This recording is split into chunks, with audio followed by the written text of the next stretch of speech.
मह्यं ददाति स्वपदान्तिकं वन्देऽहं श्रीगुरो सीतापदकमलं श्रीगुरून् वैष्णवांश्च श्रीरूपं साग्रजातं सहगण रघुनाथान्वितं तं सजीवं साद्वैतं सावधूतं परिजनसहितं कृष्णचैतन्यदेवं श्रीराधा कृष्णपदान् सहगण ललिता श्रीविशाखान्वितांश्च नमां विष्णुपदाय कृष्णपृष्ठाय भूतले श्रीमते भक्तिवेदांत स्वामिन् इति नामिने नमस्ते सारस्वते देवे गौरवाणी प्रचारिणे निर्विशेष शून्यवादी पाश्चात्यदेशतारिणे नमो महावदान्याय कृष्णप्रेमप्रदायते कृष्णाय कृष्णचैतन्य नाम्ने गौरतिशे नमः।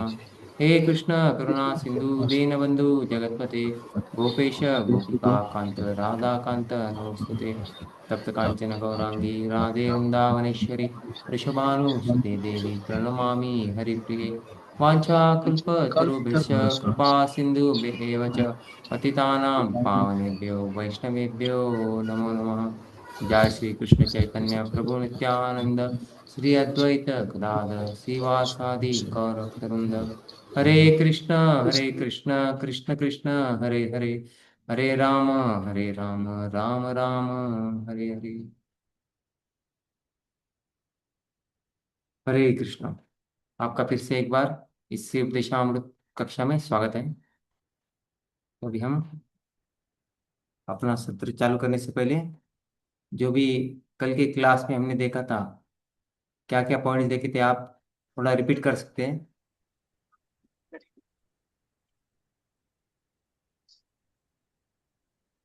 कल के और हरे उसके कृष्णा। पहले भी हमने देखा नहीं था, पिछले हफ्ते भी। तो जो भी आपको याद है आप वो बता सकते हैं। हरे कृष्णा, बोलिए माता जी। हाँ प्रणाम प्रभु जी। प्रणाम। प्रभु जी हमने मैं पहले वाला क्लास के बारे में बोलती हूँ। उसमें हमने देखा था कि कैसे हमें भक्तों के अंदर जो दोष है उसे हमें नहीं देखना चाहिए।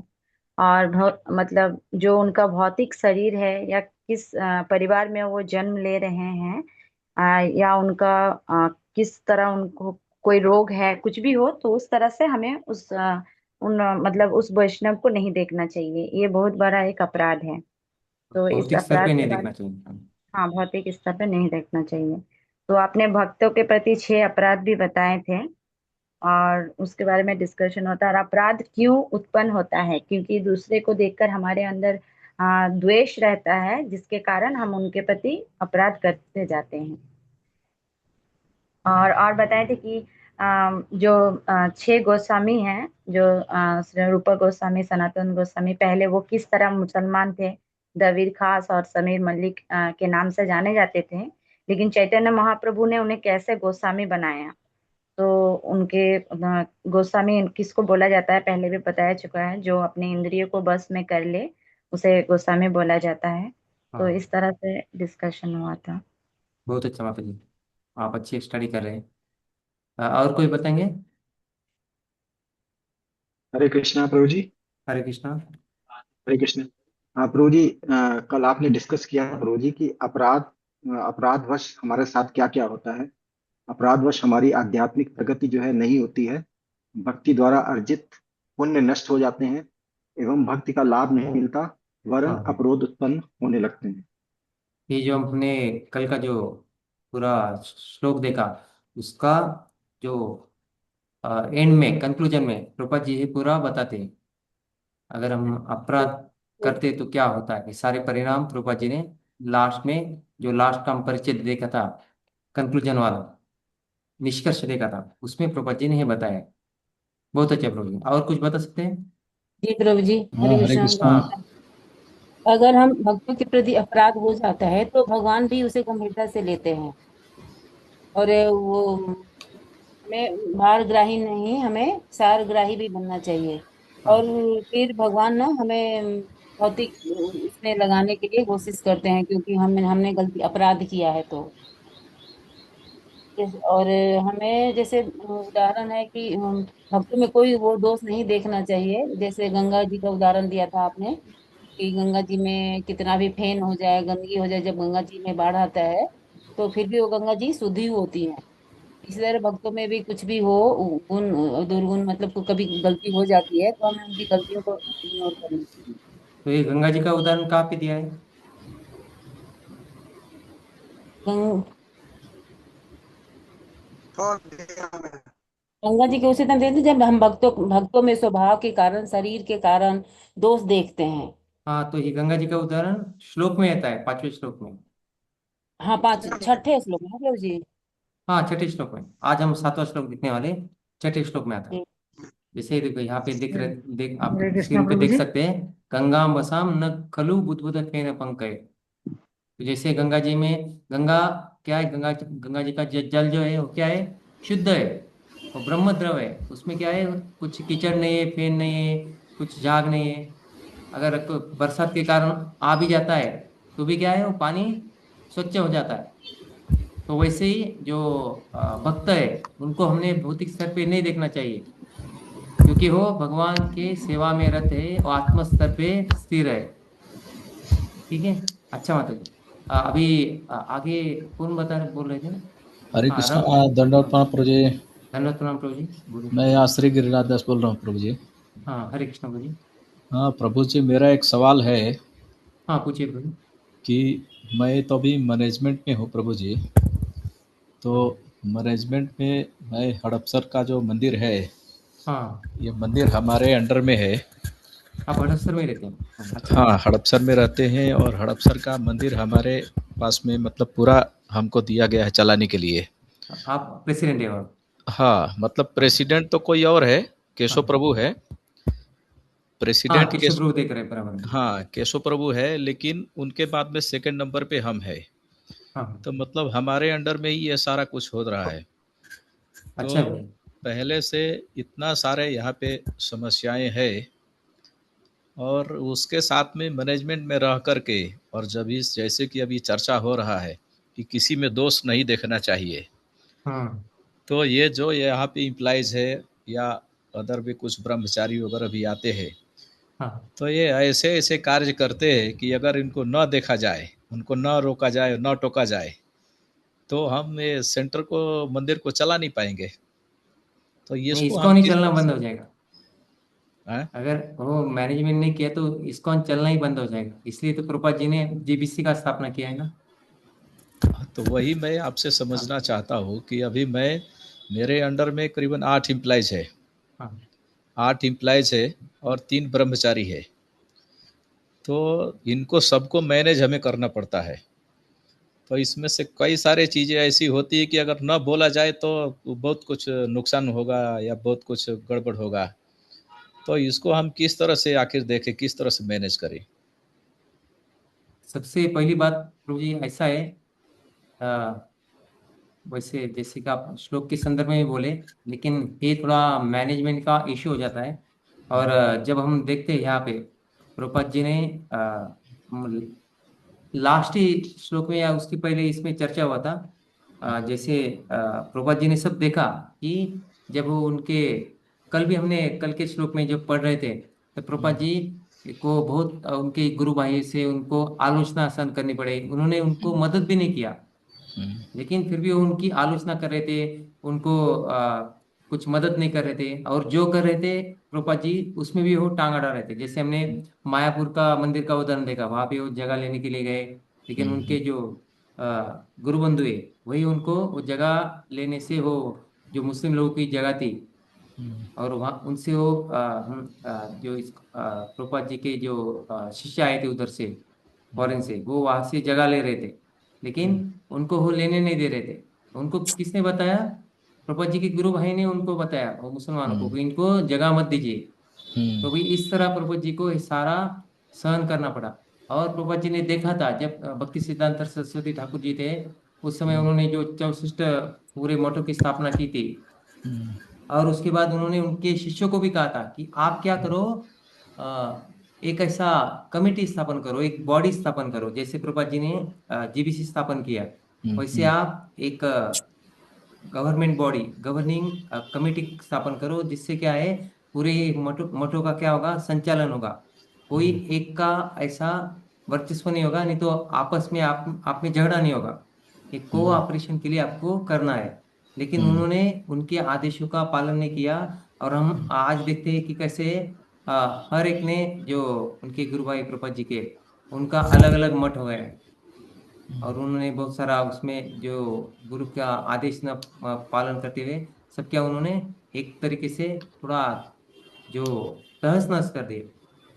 तो ये प्रभुपाद जी ने पूरा देखा था, तो इसलिए प्रभुपाद जी ने पहले क्या किया, इस्कॉन स्थापन किया। और उसके साथ साथ उन्होंने ये GBC body, governing body of commission, इसका भी स्थापना किया। तो अभी ये प्रभुपाद जी ने पूरा जो मैनेजमेंट है, ये तो अपने गुरु महाराज से भी सीखा उन्होंने। और उस समय वो जिस हालात में थे, जैसे उस समय अंग्रेजों का राज था, तो अंग्रेज कैसे राज कर पाए इधर, इतना बड़ा देश था, वो मुट्ठी भर अंग्रेज थे। तो ये सारा प्रभुपाद जी ने एकदम प्रैक्टिकली प्रत्यक्ष देखा था उन्होंने। क्योंकि उस समय जब 47 में प्रभुपाद जी जहाँ उनके घर में थे, तो उधर क्या है, जापानीज लोग बॉम्ब गिरा रहे थे, उनमें अंग्रेजों में और उनमें युद्ध चल रहा था। तो सारा उन्होंने ये सारे हालात देखे थे। और उसको देख के प्रभुपाद जी ने ये पूरे ऐसा एक बॉडी का मैनेजमेंट का निर्माण किया। अभी पहली बात है कि आप जो भी मैनेजमेंट में वो क्या है, प्रभुपाद जी के आप क्या कर रहे हैं, प्रभुपाद जी को रिप्रेजेंट कर रहे हैं। प्रभुपाद जी का आप क्या है, प्रेजेंटेशन, यानी उनके दिए हुए गाइडलाइंस, उनके दिए हुए मार्गदर्शन जो भी उन्होंने दिया है नियम वगैरह, उसके अनुसार आप चला रहे हैं। तो अगर कुछ आप करते भी है, किस लिए करते हैं, इस्कॉन के लिए करते हैं, हाँ भगवान की इस भक्ति के लिए करते हैं। अभी ये हाँ सारा मैनेजमेंट क्यों है, क्योंकि भक्त साथ में रहने चाहिए। ये जो संघ है, ये संघ क्या है, टिके रहना चाहिए। और इस संघ में आगे प्रगति होना चाहिए। जैसे कलयुग में क्या है, संघात शक्ति रहती है, संघ में ही शक्ति है। अगर आप संघ में कोई कार्य करते हैं तो आपका कार्य सफल होगा। अकेला व्यक्ति ये कर नहीं सकता। अगर वो अकेला व्यक्ति, जैसे प्रभुपाद जी, बहुत सारे आचार्यगण हो गए, वो क्या है, डायरेक्ट प्रभुपाद जी कौन थे, सेनापति थे। अगर कोई ऐसा है इस्कॉन में वो कर सकता है तो वो बात अलग है। लेकिन कलयुग का जो प्रभाव है और आगे का सब प्रभुपाद जी ने देख के क्या है, इसका स्थापना किया है। तो इसलिए ये जो संघ है क्या है, इसलिए प्रभुपाद जी हर एक श्लोक में देख देख बोलते हैं कि ये जो इस्कॉन का संघ है, तो आपने इसको जुड़ना चाहिए, इसके लिए मदद करना चाहिए, इसको बढ़ाना चाहिए। इससे क्या होने वाला है, ये हमारा जो भक्ति का आंदोलन है, हरे कृष्ण आंदोलन है, पूरे जगत में फैलने वाला है। और इसमें पूरे जगत में क्या है, शांति प्रस्तावित होने वाला है। तो ये जो मेन उद्देश्य है, बड़ा उद्देश्य है, उसके लिए ये मैनेजमेंट जरूरी है। तो इसके लिए प्रभुपाद जी ने पूरा जो कुछ भी डॉक्यूमेंटेशन, जो भी कुछ अलग अलग एज पर लॉ के अनुसार सब कुछ प्रभुपाद जी ने करके रखा है। सिर्फ हमें क्या है, उसका पालन करना है, उसके अनुसार चलना है। ये पहली बात हो गई। और दूसरी बात, अभी लोकल लेवल पे जैसे कि हमने लोकल लेवल पे नहीं, बहुत सारा जो मंदिरों में हम देखते हैं, पटना में भी कुछ ऐसी बातें हुई। तो इसका हम किस तरीके से देख सकते हैं फिर उसको। अभी हमें अभी प्रभुपाद जी यहाँ पे नहीं, लेकिन उन्होंने ये बॉडी का निर्माण किया है। अगर कुछ हो भी जाता है तो हमें पहले प्रभुपाद जी का गाइडलाइंस देखना है। दूसरा, फिर ये जो बॉडी में जो सदस्य है, तो उनका निर्णय क्या है, उनके निर्णय के अनुसार चलना है। अगर हमें लग भी रहा है कि हमारे जो लोकल इंटरेस्ट है उससे क्या है, हमारा नुकसान होने वाला है, नहीं तो कुछ ये हमें जमेगा नहीं, तो फिर भी आपने क्या है, महत्वपूर्ण चीज जीबीसी के अनुसार ही चलना है। अगर हम जीबीसी के अनुसार नहीं चलेंगे तो क्या होगा, ये जो संघ है उसमें एकता नहीं रहेगी, सहकार्य नहीं रहेगा।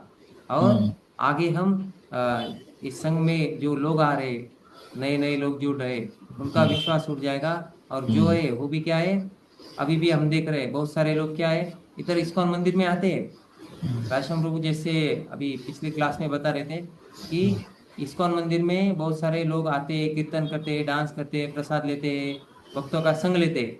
लेकिन दीक्षा कहाँ से ले रहे हो, वृंदावन के कोई और बाबा से दीक्षा ले रहे हो। तो ये क्यों हो रहा है, क्योंकि हम में एक यूनिटी नहीं है। एक हमारा जो कहीं ना कहीं एक जो प्रभुपाद जी ने जो आदेश दिए उनके पालन करने में हम कहीं तो कमी हो रही है। हाँ। तो इसलिए हमें ये सजग रहना चाहिए कि प्रभुपाद जी ने जो दिया है, जैसे कि अभी जो आईडीसी कोर्स भी इंट्रोड्यूस किया है, तो उसमें भी बहुत सारी चीजें आ जाती है कि हमें कैसे प्रभुपाद जी ने जो दिया है, प्रभुपाद जी कैसे हमारे आदि गुरु है, और उन्होंने जो भी दिया है उसके अनुसार ही हमें चलना है। जैसे एक उदाहरण देता हूँ मैं, अभी किसी मंदिर में वो कुछ तो वो जगह बेचने वाले थे, मंदिर के लिए जगह लिया था इस्कॉन के मंदिर के लिए, लेकिन मंदिर चलाने के लिए उनके पास इतना पैसा नहीं था, नहीं तो कुछ तो प्रॉब्लम था, इसलिए उन्होंने क्या किया, वो जगह बेचने का प्रयास कर रहे थे कि वो जगह बेच के पैसा आ जाएगा और मंदिर और हम आगे अच्छे से चला पाएंगे। लेकिन जब ये इशू आगे ऊपर तक गया, बाकी दूसरे लोगों ने विरोध किया, तो ये ऊपर तक इशू गया, तब जीबीसी ने फिर बताया उनको कि आप जो ये कर रहे हैं, पहले आपने जो प्रभुपाद जी ने जो नियम दिया है आपने पढ़ा है क्या वो? तो उन्होंने दिखाया कि प्रभुपाद जी ने जो डॉक्यूमेंट्स बनाया उसमें दिया है कि इस्कॉन का भी जो मंदिर का जो जगह है, एक बार आप ले लेते हैं तो आपको वो बेचने का अधिकार नहीं होता।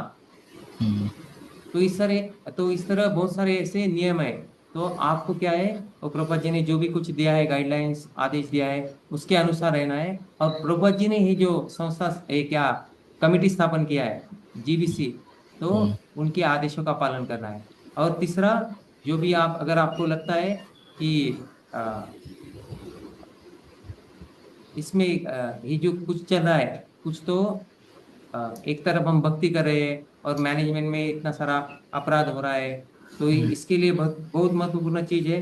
जैसे कि यहाँ पे अभी देखो, रायश्याम प्रभु लगभग 3 या 4 मंदिर के प्रेसिडेंट है। राधा एनवीसीसी, कुंज बिहारी, हैदराबाद मंदिर, और प्रभु जी रायश्याम प्रभु अभी अमेरिका में भी प्रचार कर रहे हैं। तो अभी ऐसे जो उत्तम भक्त है, ऐसे भक्तों से आप क्या कर सकते हैं, मैनेजमेंट का जो भी ट्रेनिंग है, जैसे वैसे प्रॉपर राशन प्रभु है, वो साल में कुछ तो एक जीबीसी का ट्रेनिंग भी होता है।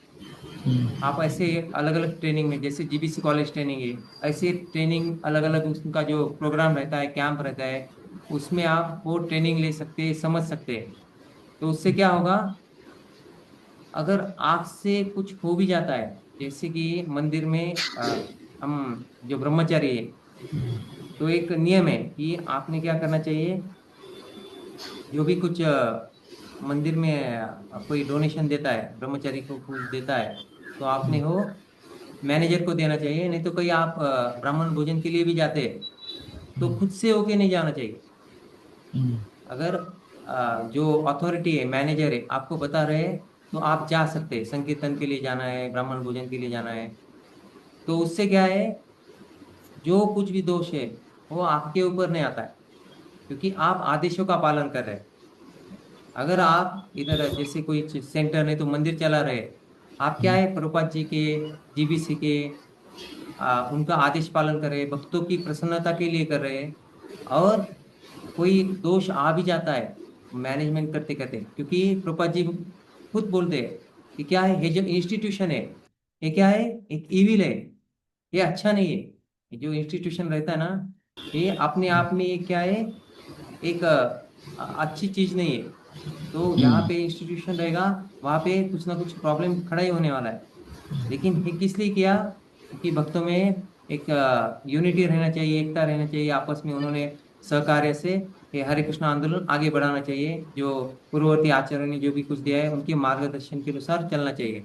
तो इसलिए आपने ये जो राजश्याम प्रभु, ये अलग अलग दिल्ली से भी बहुत सारे ऐसे डिवोटीज है, जो गुरु महाराज जी, उनके आदेशानुसार उनसे आप ट्रेनिंग लेके, उनके मार्गदर्शन अनुसार आप क्या है, आगे आपका जो भी सेवा है वो कर सकते हैं। उसमें अगर कुछ 19-20 हो भी जाता है, तो वो क्या है, आपका जिम्मेदारी किसने लिया है, आपके गुरु महाराज, जो ऊपर का मैनेजमेंट है, जीबी से प्रभुपाद जी, उन्होंने लिया है। इसलिए आपको इसमें इतना चिंता करने की जरूरत नहीं। चिंता हमारा कैसा होना चाहिए? चिंता होना चाहिए जैसे कि हमने पहले भी दो तीन श्लोक देखे।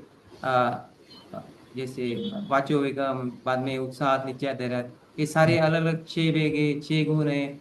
इसका इसका क्या है, बहुत सारा निगेटिव भी है, पॉजिटिव भी है। लेकिन वास्तविक उसको हमने क्या करना चाहिए?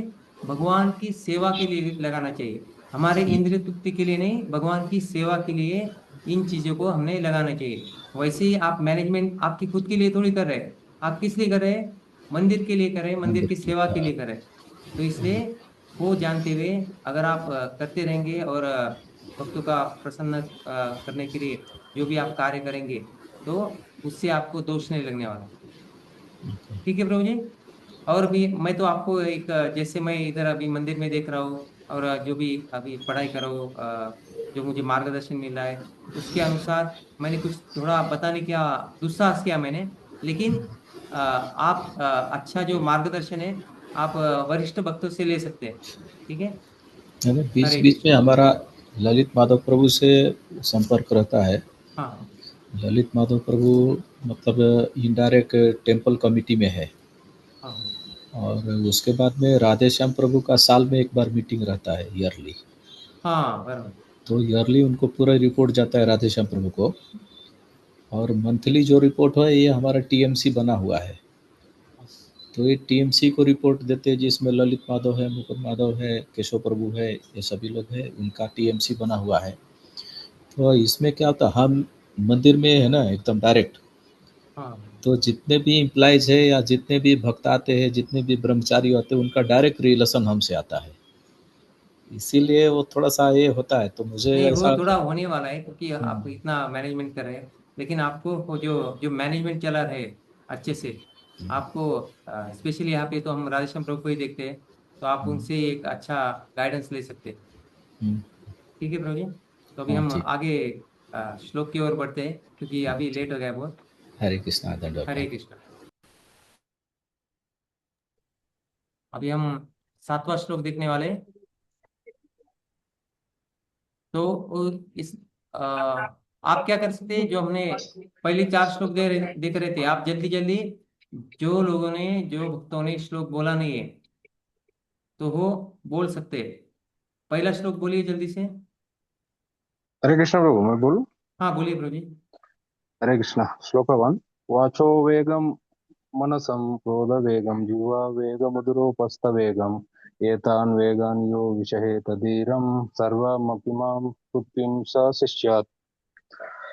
हाँ प्रभु जी बहुत अच्छा है। दूसरा श्लोक। हरे कृष्ण प्रभु।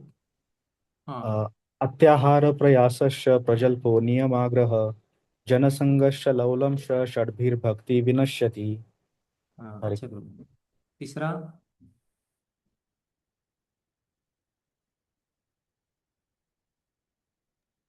उत्साह निश्चय धैर्य तत्त कर्म प्रवर्तनात् सद्गत्यागश्च तो वृत्ते सिद्धिर्भक्ति प्रसिद्ध्यति।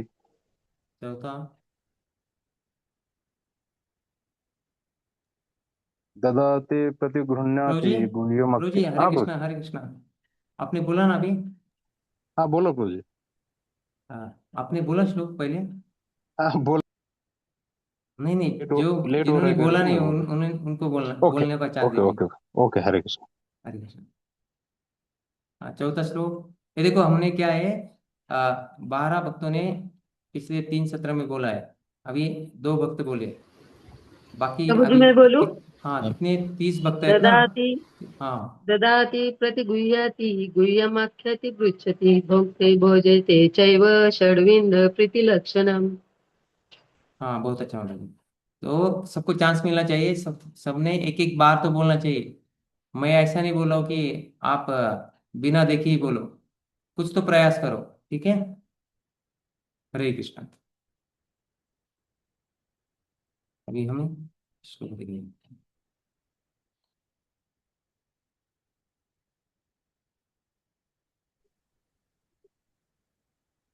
श्लोक 7।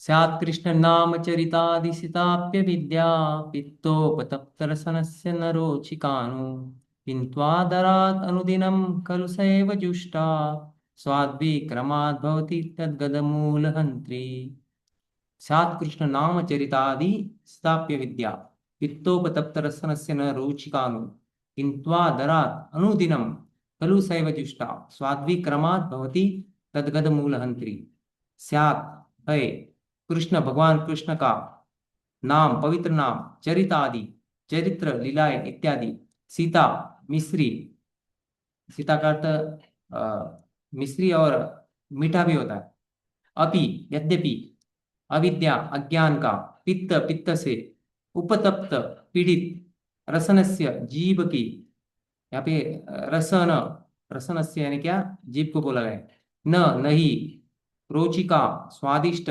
नु आहा कितना विचित्र है यह ये कितना आश्चर्यपूर्वक है किंतु लेकिन आदरात सावधानी पूर्वक अनुदिनम प्रत्येक दिन या अहर्निश यानी 24 घंटे खलु स्वभावता सा वह पवित्र नाम रूपी मिश्री एव निश्चयी जुष्टा ग्रहण की गई या उच्चारित स्वाद्वी स्वादिष्ट क्रमात् क्रमशः भवती हो जाती है तदगत उस रोग की मूल जड़ अंतरी नष्ट करने वाली। यहाँ पे हम अनुवाद पढ़ेंगे। कृष्ण का पवित्र नाम चरित्र लीलाएं तथा कार्यकलाप सभी मिश्री के समान आध्यात्मिक रूप से मधुर है। यद्यपि अविद्या रूपी पीलिया रोग से ग्रस्त रोगी की जीभ किसी भी मीठी वस्तु का स्वाद नहीं ले सकती, लेकिन यह आश्चर्य की बात है कि इन मधुर नामों का नित्य सावधानी पूर्वक कीर्तन करने से उसकी जीभ में प्राकृतिक स्वाद जागृत हो उठता है और उसका रोग धीरे धीरे समूल नष्ट हो जाता है। तो जैसे कि हम कल देखा था, कल का जो श्लोक था 5 नंबर वाला छठा छठा श्लोक था, तो उसका हमने क्या शीर्षक दिया था उसको, कैसे हमें सारग्राही बनना चाहिए। तो सारग्राही बनने के लिए क्या दिया था उसमें, जैसे कि जो लास्ट के जो हमने 3 श्लोक देखा, पिछले जो 3 श्लोक थे, कौन सा, चौथा पांचवा और छठा, तो उसमें क्या है, संघ का वर्णन किया है। भक्तों का हम संग कैसे कर सकते हैं, भक्तों का संग कैसे लेना है। और कल के श्लोक में हमने देखा कि कैसे भक्तों का संग लेते हुए हमने अपराधों से दूर रहना है। अगर अपराध हम करेंगे तो क्या होगा, हमारा अपने आप में ही क्या हो जाएगा, पतन हो जाएगा। हमें कुछ जैसे भक्ति के लिए हमें इतना प्रयास करना पड़ता है, बहुत सारे नियमों का पालन करना करना होता है, तब जाके हम भक्ति में धीरे धीरे आगे हमारी उन्नति होती है। लेकिन पतन के लिए सिर्फ अपराधी का भी कुछ अपराध हो गया तो आपको कुछ बाकी प्रयास करने की जरूरत नहीं पड़ती। अपने आपको भी समझ में नहीं आएगा कि आप कैसे माया के जाल में फंस गए। तो इस तरह अपराध करने से क्या है, अपने आप ही पतन हो जाता है। तो हमने क्या है, भक्तों के गुणों को देखना चाहिए, भक्तों के गुणों को देखना चाहिए, उनका संग लेते हुए उनकी प्रशंसा करनी चाहिए। जब हम उनका गुण देखेंगे, प्रशंसा करेंगे, तो क्या होगा, उससे यहाँ पर हम वैकुंठ का वैकुंठ को ही अवतरित कर सकते हैं। वैकुंठ जैसा वातावरण होगा, वैकुंठ की यहाँ पे क्या होगा, अवतरित होगा। इसलिए इसे लोकनाथ स्वामी महाराज जी ने अभी जो पंढरपुर में नया मंदिर बन रहा है, उसका नाम क्या है, भू वैकुंठ पंढरपुर। तो प्रभुपाद जी भी कहते हैं कि क्या है, मैंने यहाँ पे ये भौतिक जगत में जो सारे प्रभुपाद जी के जो मंदिर है वो क्या है, वैकुंठ है, वृंदावन है, धाम है। तो हम इस धाम में रह रहे, वैकुंठ में रह रहे, भगवान के धाम में रह रहे। लेकिन प्रभुपाद जी कहते हैं अगर आप आपस में साथ में नहीं रहेंगे और जो भी अ, भक्ति के कार्य नहीं करेंगे तो क्या होगा। प्रभुपाद जी ने इस भौतिक जगत में वैकुंठ का निर्माण किया है और उस वैकुंठ में हम क्या करेंगे, भौतिक जगत का निर्माण करेंगे। तो इसलिए हमें क्या है, भक्तों की निंदा नहीं करना है, भक्तों की प्रशंसा करनी है। अगर हम भक्तों की निंदा करेंगे तो क्या होगा? जो भी हमने भक्ति में प्रगति किया है, वो हमारा भक्ति का प्रगति क्या हो जाएगा? रुक जाएगा। और हमारा जो नाम में रुचि है, भगवान के नाम में जो रुचि है, भगवान की भक्ति में रुचि है, वो नाम का रुचि हमारा क्या होगा? कम हो जाएगा। अभी ये जो रुचि है, स्वाद है भगवान के नाम का, इसी के बारे में अभी इस श्लोक में, ये जो 7वां श्लोक है, इसमें चर्चा होने वाली है। तो ये कनेक्शन कैसे है पिछले श्लोक का और अभी के श्लोक का? जब तक भक्ति और भक्तों को भौतिक दृष्टि से हम देखते रहेंगे, तब तक हम जो शुद्ध नाम है उसका हम जप नहीं कर पाएंगे, हमारी आध्यात्मिक प्रगति रुक जाएगी। अगर हम भक्तों को, ये जो भक्ति को भौतिक रूप से देखेंगे तो क्या होगा? हमारी आध्यात्मिक प्रगति रुक जाएंगी और वो हमारे पतन का कारण होगा। इसलिए हमें क्या है? सारग्राही बनना है। जैसे कि कल हमने देखा, हमें क्या भारग्राही नहीं, सारग्राही बनना है। तो भक्तों के जो गुण है उनको हमने देखना है, उनका प्रशंसा करना है, और वैसे गुण हमें हमें विकसित करना है। तो आज का जो श्लोक है उसका शीर्षक जी। हम देखेंगे कि कैसे अ, जो हमें रोग हुआ है, बहुत जो बड़ा रोग है, तो रोग कौन सा है, रोग क्या है, मूल कारण उसका, और ये जो रोग का जो कारण है उसके लिए क्या उपाय है, रोग, उसका मूल कारण और उपाय। ये हो गया आज के श्लोक का शीर्षक, और इसके बारे में अभी हम चर्चा करेंगे। तो वो रोग क्या है, कोई बता सकता है?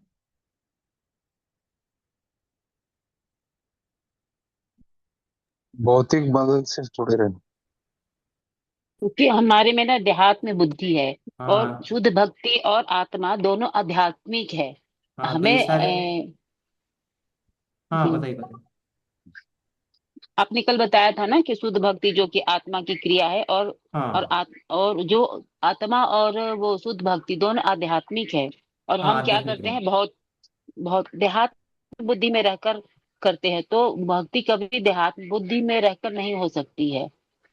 हाँ, तो ये किस कारण हो रहा है, देहात्म बुद्धि में क्यों जा रहे हैं? क्योंकि इसका मूल कारण क्योंकि क्या है?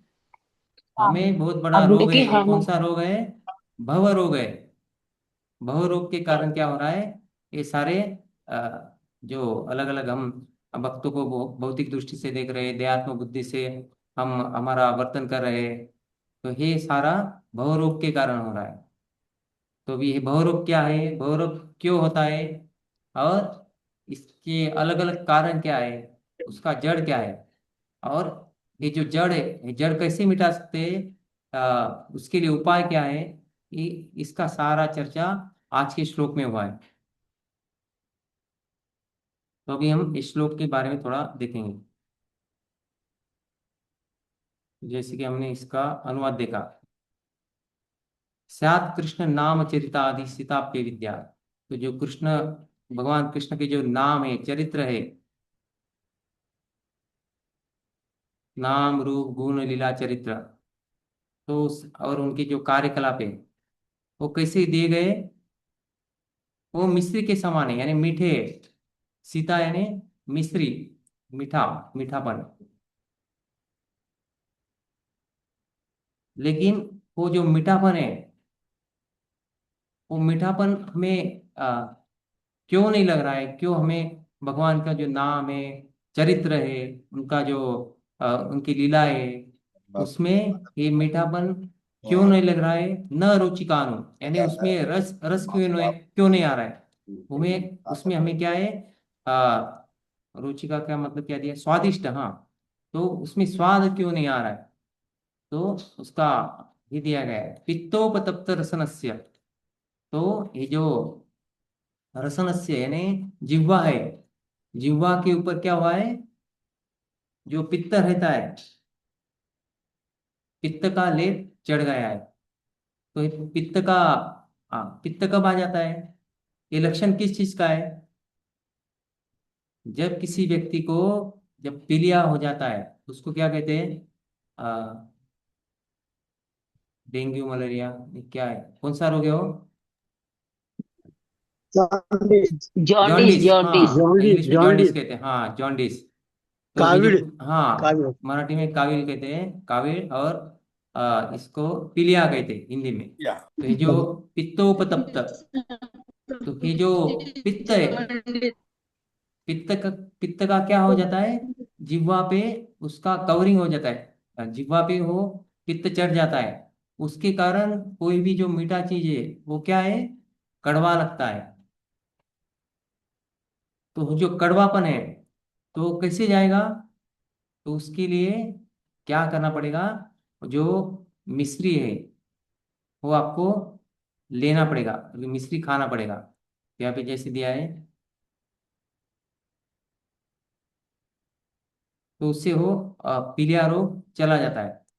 तो वैसे ही ये जो हम भगवान का जो नाम, रूप, गुण, चरित्र, इसका जो हमारा हमें इस चीज का पीलिया हो गया है, इसका हमें क्या हो गया है? स्वाद नहीं आ रहा है भगवान के नाम का, भगवान की लीलाओं का।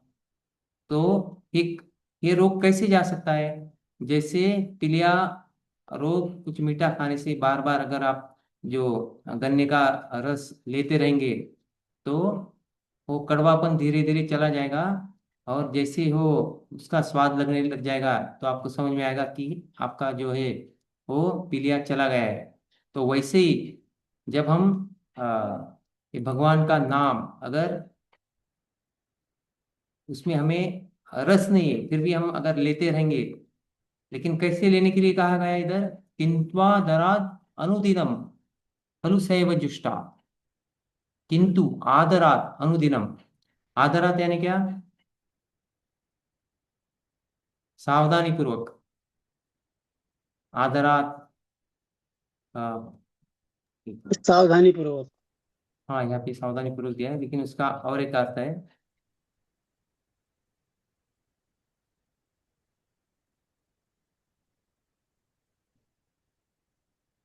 हाँ, हम आदर से भी बोल सकते हैं, आदर से लेना है। और दूसरा क्या है? अनुदिनम, अनुदिनम यानी क्या? प्रत्येक दिन, हर दिन। प्रत्येक दिन नियमित रूप से 24 घंटा। तो यहाँ पे तो इधर इसमें अनुदिनम का यहाँ पे दिया नहीं, अहर्निश दिया है। अहर्निश यानी 24 घंटे आता है। तो ये जो अनुदिनम यानी नियमित रूप से है, इसका नाम कौन, भगवान का नाम हमने क्या है? इस तरीके से लेना है। तो जब हम ऐसा नाम लेते रहेंगे, तो क्या होगा? वो जो स्वाद है, वो धीरे धीरे स्वाद क्या है? बढ़ते जाएगा। स्वाद भी क्रमात् भवति तदगत मूलहंत्री। और मूलहंत्री यानी क्या? तो उससे स्वाद भी बढ़ेगा, और जो रोग है उसका क्या है? समूल वो नष्ट हो जाएगा। तो इस तरीके से ये जो यहाँ पे, जैसे हम पिछले श्लोक में देखा था, जो भक्त है, भक्तों को हमने क्या भौतिक दृष्टि से देखना नहीं चाहिए। जैसे गंगा जी का जो जल रहता है हमेशा शुद्ध रहता है। अगर उसमें बारिश के कारण भी कुछ कीचड़ वगैरह हो जाता है, तो भी हमने उसमें क्या है? स्नान करना चाहिए। तो वैसे ही यहाँ पे पीलिया रोग का उदाहरण दिया गया है। अगर पीलिया रोग हो जाता है, तो हमने क्या है? गन्ने का जूस लेते रहना चाहिए, लेते रहना चाहिए। वैसे ये उदाहरण किस लिए दिया है? कि वैसे ही भक्ति में हमने भगवान के नाम का हमेशा जप करते रहना है, संकीर्तन में भाग लेना है। वो जब हम लेते रहेंगे, तो क्या होगा? अगर हमें उसमें कुछ नहीं।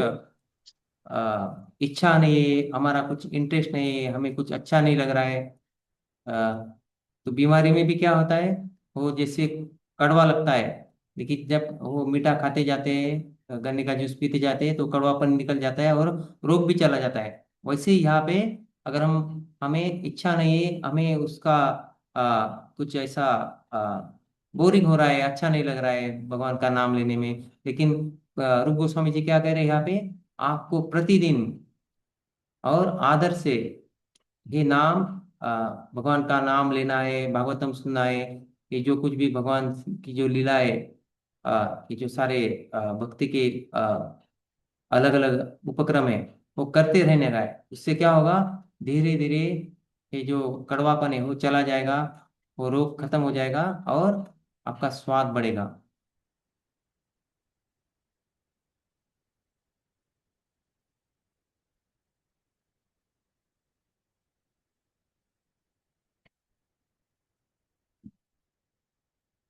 क्योंकि ये जो हम अभी पहला प्यारा देखेंगे,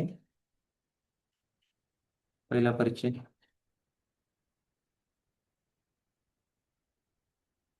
तात्पर्य: भगवान कृष्ण का पवित्र नाम उनके गुण, लीलाएं इत्यादि सच्चिदानंद स्वरूप है।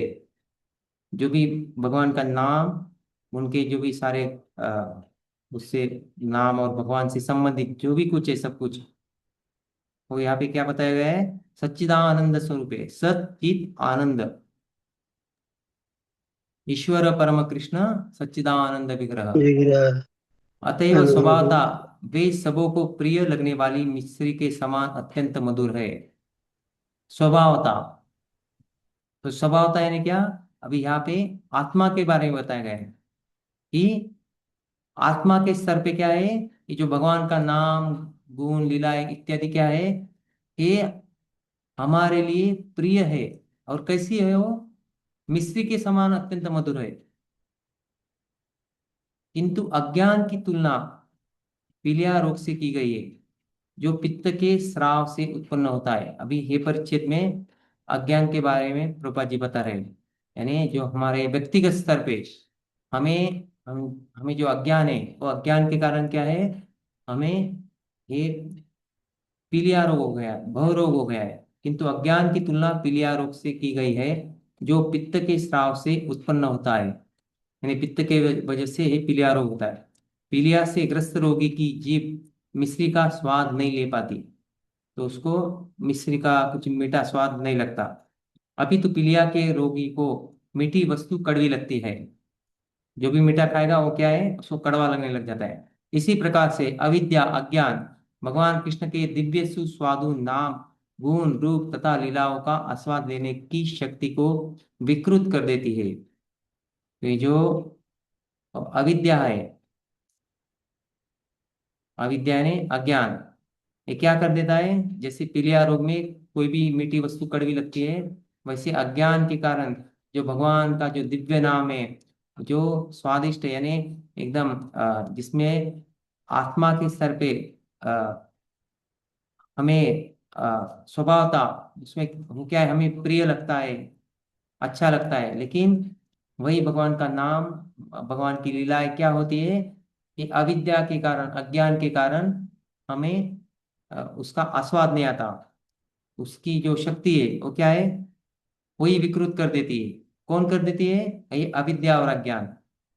इस रोग के होते हुए भी यदि कोई अत्यंत सावधानी एवं ध्यान के साथ कृष्ण के पवित्र नाम का कीर्तन करते हुए तथा उनकी दिव्य लीलाओं का श्रवण करते हुए कृष्ण भावनामृत को स्वीकार करता है, तो उसकी अविद्या नष्ट हो जाएगी और उसकी जीभ भगवान की दिव्य प्रकृति तथा उनके साज सामान का मधुर आस्वाद प्राप्त करने में समर्थ हो जाएगी। तो ये बहुत महत्वपूर्ण दिया है कि इस रोग के होते हुए भी यदि कोई अत्यंत सावधानी एवं ध्यान के साथ कृष्ण के पवित्र नाम का कीर्तन करेगा, यानी अगर हे अज्ञान का, अविद्या का रोग है, फिर भी कोई हे पवित्र नाम का कीर्तन करते रहेगा, तो क्या होगा, आ, भगवान के नाम का कीर्तन करेगा, उनकी दिव्य लीलाओं का श्रवण करेगा और कृष्ण भावना में लगा रहेगा, तो क्या है कि उसकी जो अविद्या है वो नष्ट हो जाएगी और उसकी जीव भगवान की दिव्य प्रकृति तथा उनके साज सामान का, यानी जो प्यारा फर्जन है भगवान का, जो भगवान की जो वस्तु है, वो सारा भगवान और भगवान के संबंधित सारी चीजें क्या है, वो मधुर लगने लग जाएंगी। जैसे कोई नया भक्त मंदिर में आता है, तो उसको क्या है, सारा एक माहौल ही उसका, विश्व ही बदल जाता है, उसको सारा एकदम अच्छा लगने लग जाता है। वो शुरू से जैसे गेट से मंदिर में आता है, वैसे उसको एक अंदर से एक अलग वाइब्रेशन लगता है कि ये मंदिर की ओर जा रहा है। मंदिर का रास्ता है, आजू बाजू में पेड़ है, आते ही बाजू में गोविंदा है, फिर आगे गेट में जो सिक्योरिटी है वो सबको हरे कृष्णा करते करते अंदर आता है। भगवान के कलश का दर्शन लेता है, ध्वज देखता है, सब कुछ उसको क्या है, एक वो पूरा वो कृष्ण भावना भावित रहता है। उसको क्या है, सब मधुर लगता है, सारी चीजें, क्योंकि ये भगवान के संबंधित जो भी सारी चीजें क्या है, वो अधुरम मधुरम मधुराधिपति अखिलम मधुरम। वैसे जो मधुरम। भगवान मधुर है, वैसे उनकी सारी संबंधित चीजें भी क्या है, मधुर है। तो मधुर। जब ये जो रोग हमारा अज्ञान का जो रोग चला जाता है, तब हमें मधुरता, फिर से वो जो हमारा जो स्वाभाविक जो हमारा रस है वो जागृत हो जाता है। तो यहाँ पे प्रभा जी बता रहे हैं, इस प्रकार का आध्यात्मिक स्वास्थ्य लाभ कृष्ण भावनामृत के नियमित अनुशीलन द्वारा ही संभव हो पाता है। तो ये जो स्वास्थ्य लाभ है, यानी स्वास्थ्य लाभ यानी क्या, जो अविद्या अज्ञान के कारण ये जो हम जो हमारा जो रुचि खो बैठे, जो रस चला गया हमारा भगवान के नाम में, भगवान के संबंधित सारी चीजों में, तो ये जो हम रोगी बन गए, लेकिन ये रोग कैसे जाएगा, फिर से भगवान का नाम नियमित रूप से लेने से, जो भी कार्य है भगवान के संबंधित वो करते रहने से वो चला जाएगा, फिर से हमें आध्यात्मिक स्वास्थ्य लाभ होगा। लेकिन यहाँ पे प्रभा जी ये चीज बता रहे हैं कि कृष्ण भावनामृत के नियमित अनुशीलन द्वारा ही संभव हो पाता है। इस प्रकार का आध्यात्मिक स्वास्थ्य लाभ कैसे संभव होगा, कृष्ण भावनामृत के नियमित अनुशीलन द्वारा ही संभव होता है। तो अभी ये अनुशीलन क्या है, तुमने पहले भी एक कौन से श्लोक में देखा था हमने, अन्याभिलाषिता शून्यम ज्ञान कर्मादीनार्थम। प्रभु जी इससे पहले वाले श्लोक में देखे थे, 6 में, 5 में, 5 हाँ में, सॉरी। हाँ, उसमें अनुशीलन शब्द का प्रयोग हुआ है। तो हमने अनुशीलन में क्या देखा था, आप किसी को याद है क्या? प्रभु जी अनुशीलन मतलब प्रैक्टिस होता है ना, जो मतलब दिया गया है उसे हमें डेली करना है। हाँ, तो क्या करना है डेली? भगवान का प्रभुपाद गुण जी लीला चेक। इसी के बारे में बताया था। हाँ, भगवान का गुण लीला, वो क्या करना है,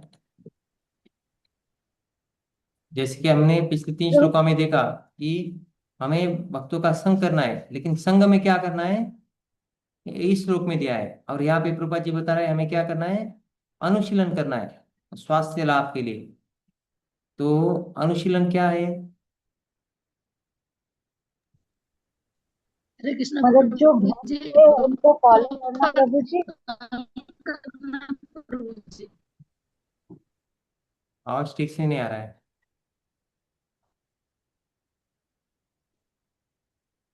तो हमने उसमें चर्चा किया था, जो भक्ति के जो 64 भक्तों अंग है। का संग करना प्रभु जी।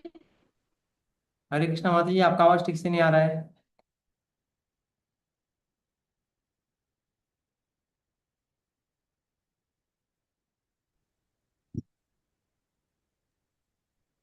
ठीक है। हरे कृष्ण प्रभु जी, दंडवत प्रणाम। हाँ, धन्यवाद प्रणाम। हाँ, बोलिए माता जी। प्रभु जी भक्तों का संग करने से।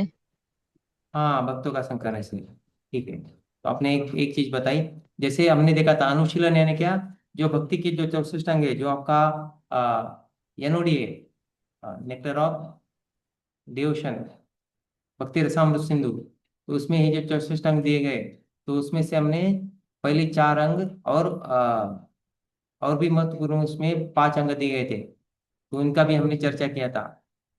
तो ये जो पहले 4 अंग क्या है,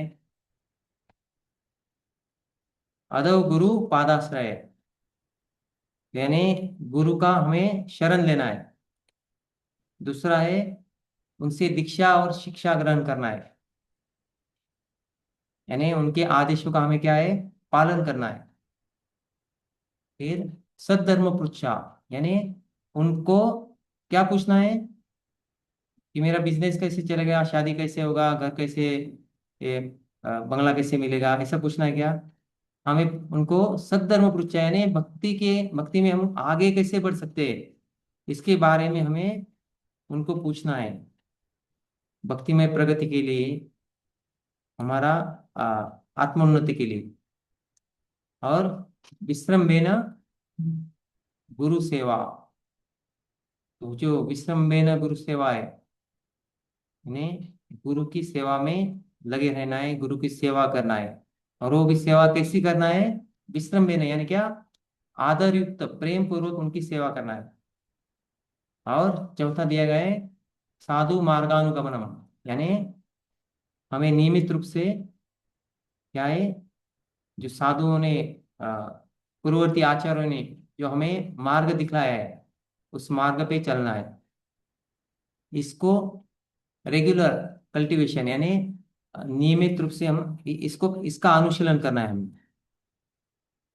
ये हमें ये जो सारी चीजें दी गई है, इनका पालन करना है, और हमें भक्ति में जो हमारा जो प्रगति, उसका विकास करना है। और भी जो भक्ति की जो बाकी नहीं बोल सकते, यानी जो भक्ति की जो महत्वपूर्ण 5 अंग है, जैसे साधु संग, नाम कीर्तन, भागवत श्रवण, मथुरावास और श्री मूर्तिर श्रद्धया सेवन। तो भक्तों का संग लेना है, जैसे माता जी ने बताया, और पिछले 3 श्लोकों में भी हम देखते आ रहे हैं क्या होना चाहिए। हमें साधु का भक्तों का संग लेना है। ये 64 अंगों में से हमारे लिए 5 बहुत महत्वपूर्ण अंग है, तो ये हमने करना चाहिए। साधु संग लेना चाहिए, नाम कीर्तन, भगवान का नाम स्मरण, नाम जप, संकीर्तन जो चलता है उसमें भाग लेना चाहिए। मंदिर में जो भी कीर्तन होता है उसमें हमने भाग लेना चाहिए। एकादशी को जो पूरा 24 घंटा हर एक मंदिर में कीर्तन होता है, तो हमने वो भी कीर्तन में पूरे उत्साह से कीर्तन करना चाहिए। साधु संग, नाम कीर्तन, भागवत श्रवण। तो प्रभुपाद जी ने जो भी सारे इस्कॉन के मंदिर है वहाँ पे ये जो कार्यक्रम दिया है, सुबह का प्रातःकालीन कार्यक्रम, तो वहाँ पे रोज भागवत का क्या होता है? श्रवण होता है।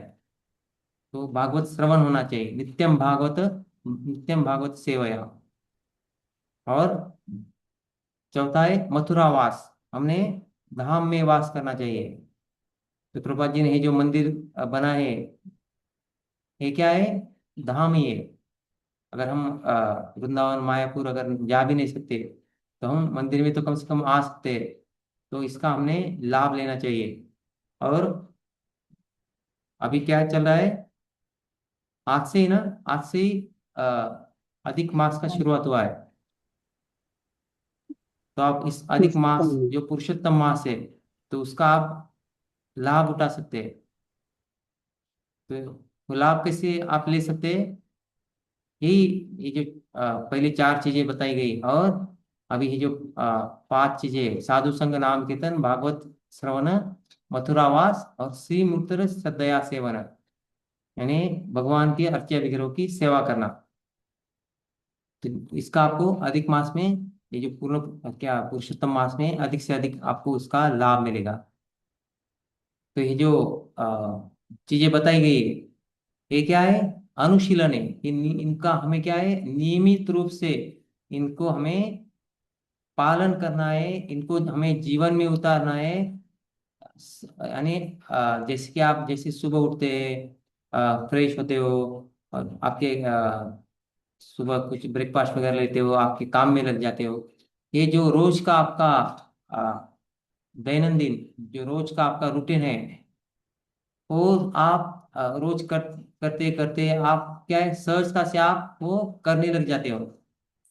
आपको एक अलग सा उसके लिए रोज रोज रात को प्लानिंग नहीं करना पड़ता कि मुझे कल उठना है, फिर दातुन करना है, नहाना है, फिर आगे जॉब के लिए जाने के लिए पहले ब्रेकफास्ट करना है, फिर डब्बा लेना है। ये बातें आपको क्या है, ऐसा रोज रोज प्लानिंग नहीं करना पड़ता, वो सहजता से होती है।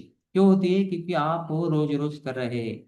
वैसे ही अगर आप हम ये जो ये सारी चीजें दी गई है, जो भक्ति के जो 64 अंग में से जो महत्वपूर्ण कुछ चीजें हमने यहाँ पे चर्चा किया, तो अगर इसका आप पालन करेंगे, इसको नहीं छोड़ेंगे, तो क्या होगा, ये जो प्रभुपाद जी बता रहे, ये अनुशीलन होगा, कृष्ण भावनामृत का जो नियमित अनुशीलन।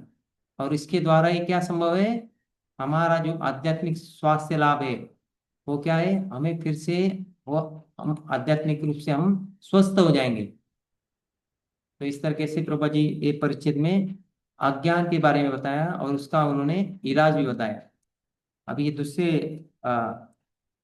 परिच्छेद में प्रभुपाद जी माया के द्वारा हम कैसे प्रलोभित होते, इसके बारे में प्रभुपाद जी अभी यहाँ पे वर्णन होगा। इस भौतिक जगत में जब कोई कृष्ण भावनामृत की अपेक्षा भौतिक जीवन शैली में अधिक रुचि लेता है, यानी कृष्ण भावनामृत को ज्यादा हो प्राधान्यता नहीं देता, महत्ता नहीं देता, वो किस में रुचि ले रहा है, भौतिक जीवन शैली में अधिक रुचि लेता है, तो वह रुग्ण अवस्था में है, ऐसा समझा जाता है। अगर वो भगवान की सेवा में नहीं है, कृष्ण भावनामृत में नहीं है, वो भौतिक जीवन में ही क्या है, जो सो कॉल्ड यानी तथाकथित वो क्या है, जीवन के मजे ले रहा है, तो ऊपरी तौर से भौतिक रूप से हमें लगेगा कि वो क्या है, अ, आनंदित है, वो सुखी है। लेकिन क्या है, प्रभा जी यहाँ पे क्या कह रहे, वह रुग्ण अवस्था में है। हमने क्या समझना चाहिए उसको, रोगी समझना चाहिए। सहज अवस्था तो भगवान का सनातन दास बने रहना है।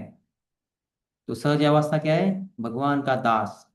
तो यहाँ पे हमने पहली बार भी बहुत समय ये जो सूत्र है इसका हमने बोला था, इसको क्या है, जीवेर स्वरूप है कृष्णेर नित्यदास। तो जो हमारी जी सहज अवस्था है वो क्या है, भगवान का हम सनातन दास है। तो ये जो चैतन्य चरितामृत में चैतन्य महाप्रभु कहते हैं, जीव का स्वरूप कैसे, जीवेर स्वरूप है कृष्णेर नित्यदास।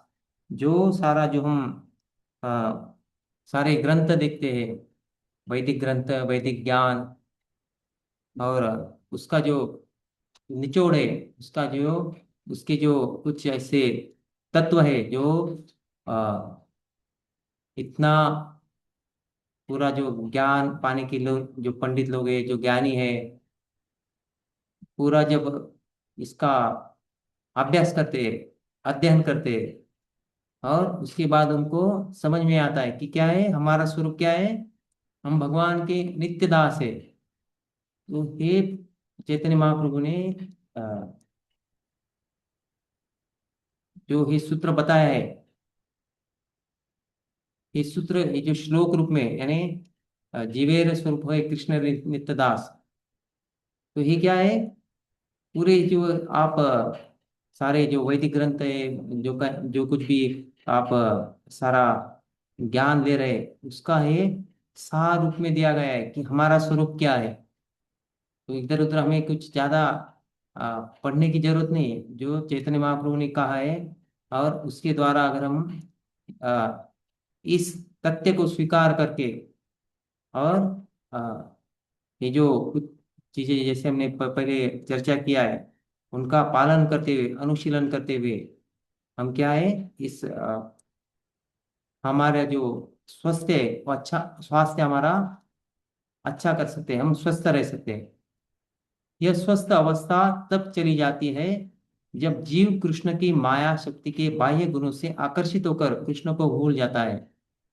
तो प्रभा जी यहाँ पे बता रहे हैं कि अगर स्वस्थ अवस्था में है आप, लेकिन ये स्वस्थ अवस्था किस वजह से जाती है, जब जीव क्या करता है, माया शक्ति के बाह्य गुणों से आकर्षित होकर कृष्ण को भूल जाता है।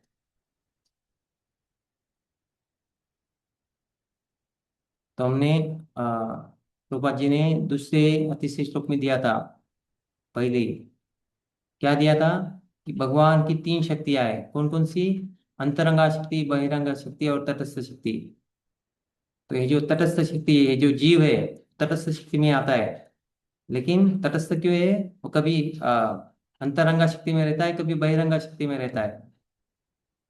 जब अंतरंगा शक्ति में रहता है तब क्या है, वो स्वस्थ रहता है, और जब बहिरंगा शक्ति में है तो समझ लेना क्या है, पीड़ित है, इसलिए वो बहिरंगा शक्ति के नियंत्रण में है। तो ये स्वस्थ अवस्था उसकी चली गई है।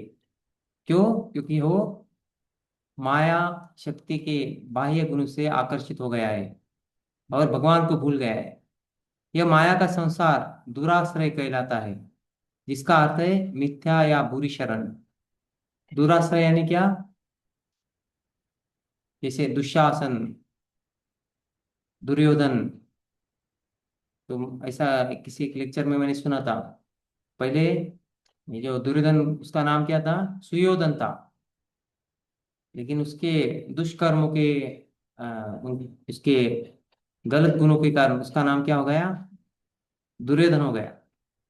यहाँ पे जो दुराश्रय कहा गया है, दुराश्रय यानी क्या? गलत आश्रय। गलत आश्रय यानी क्या? हम भगवान से दूर जाके भगवान का आश्रय छोड़ के किसी दूसरी चीज का आश्रय ले रहे।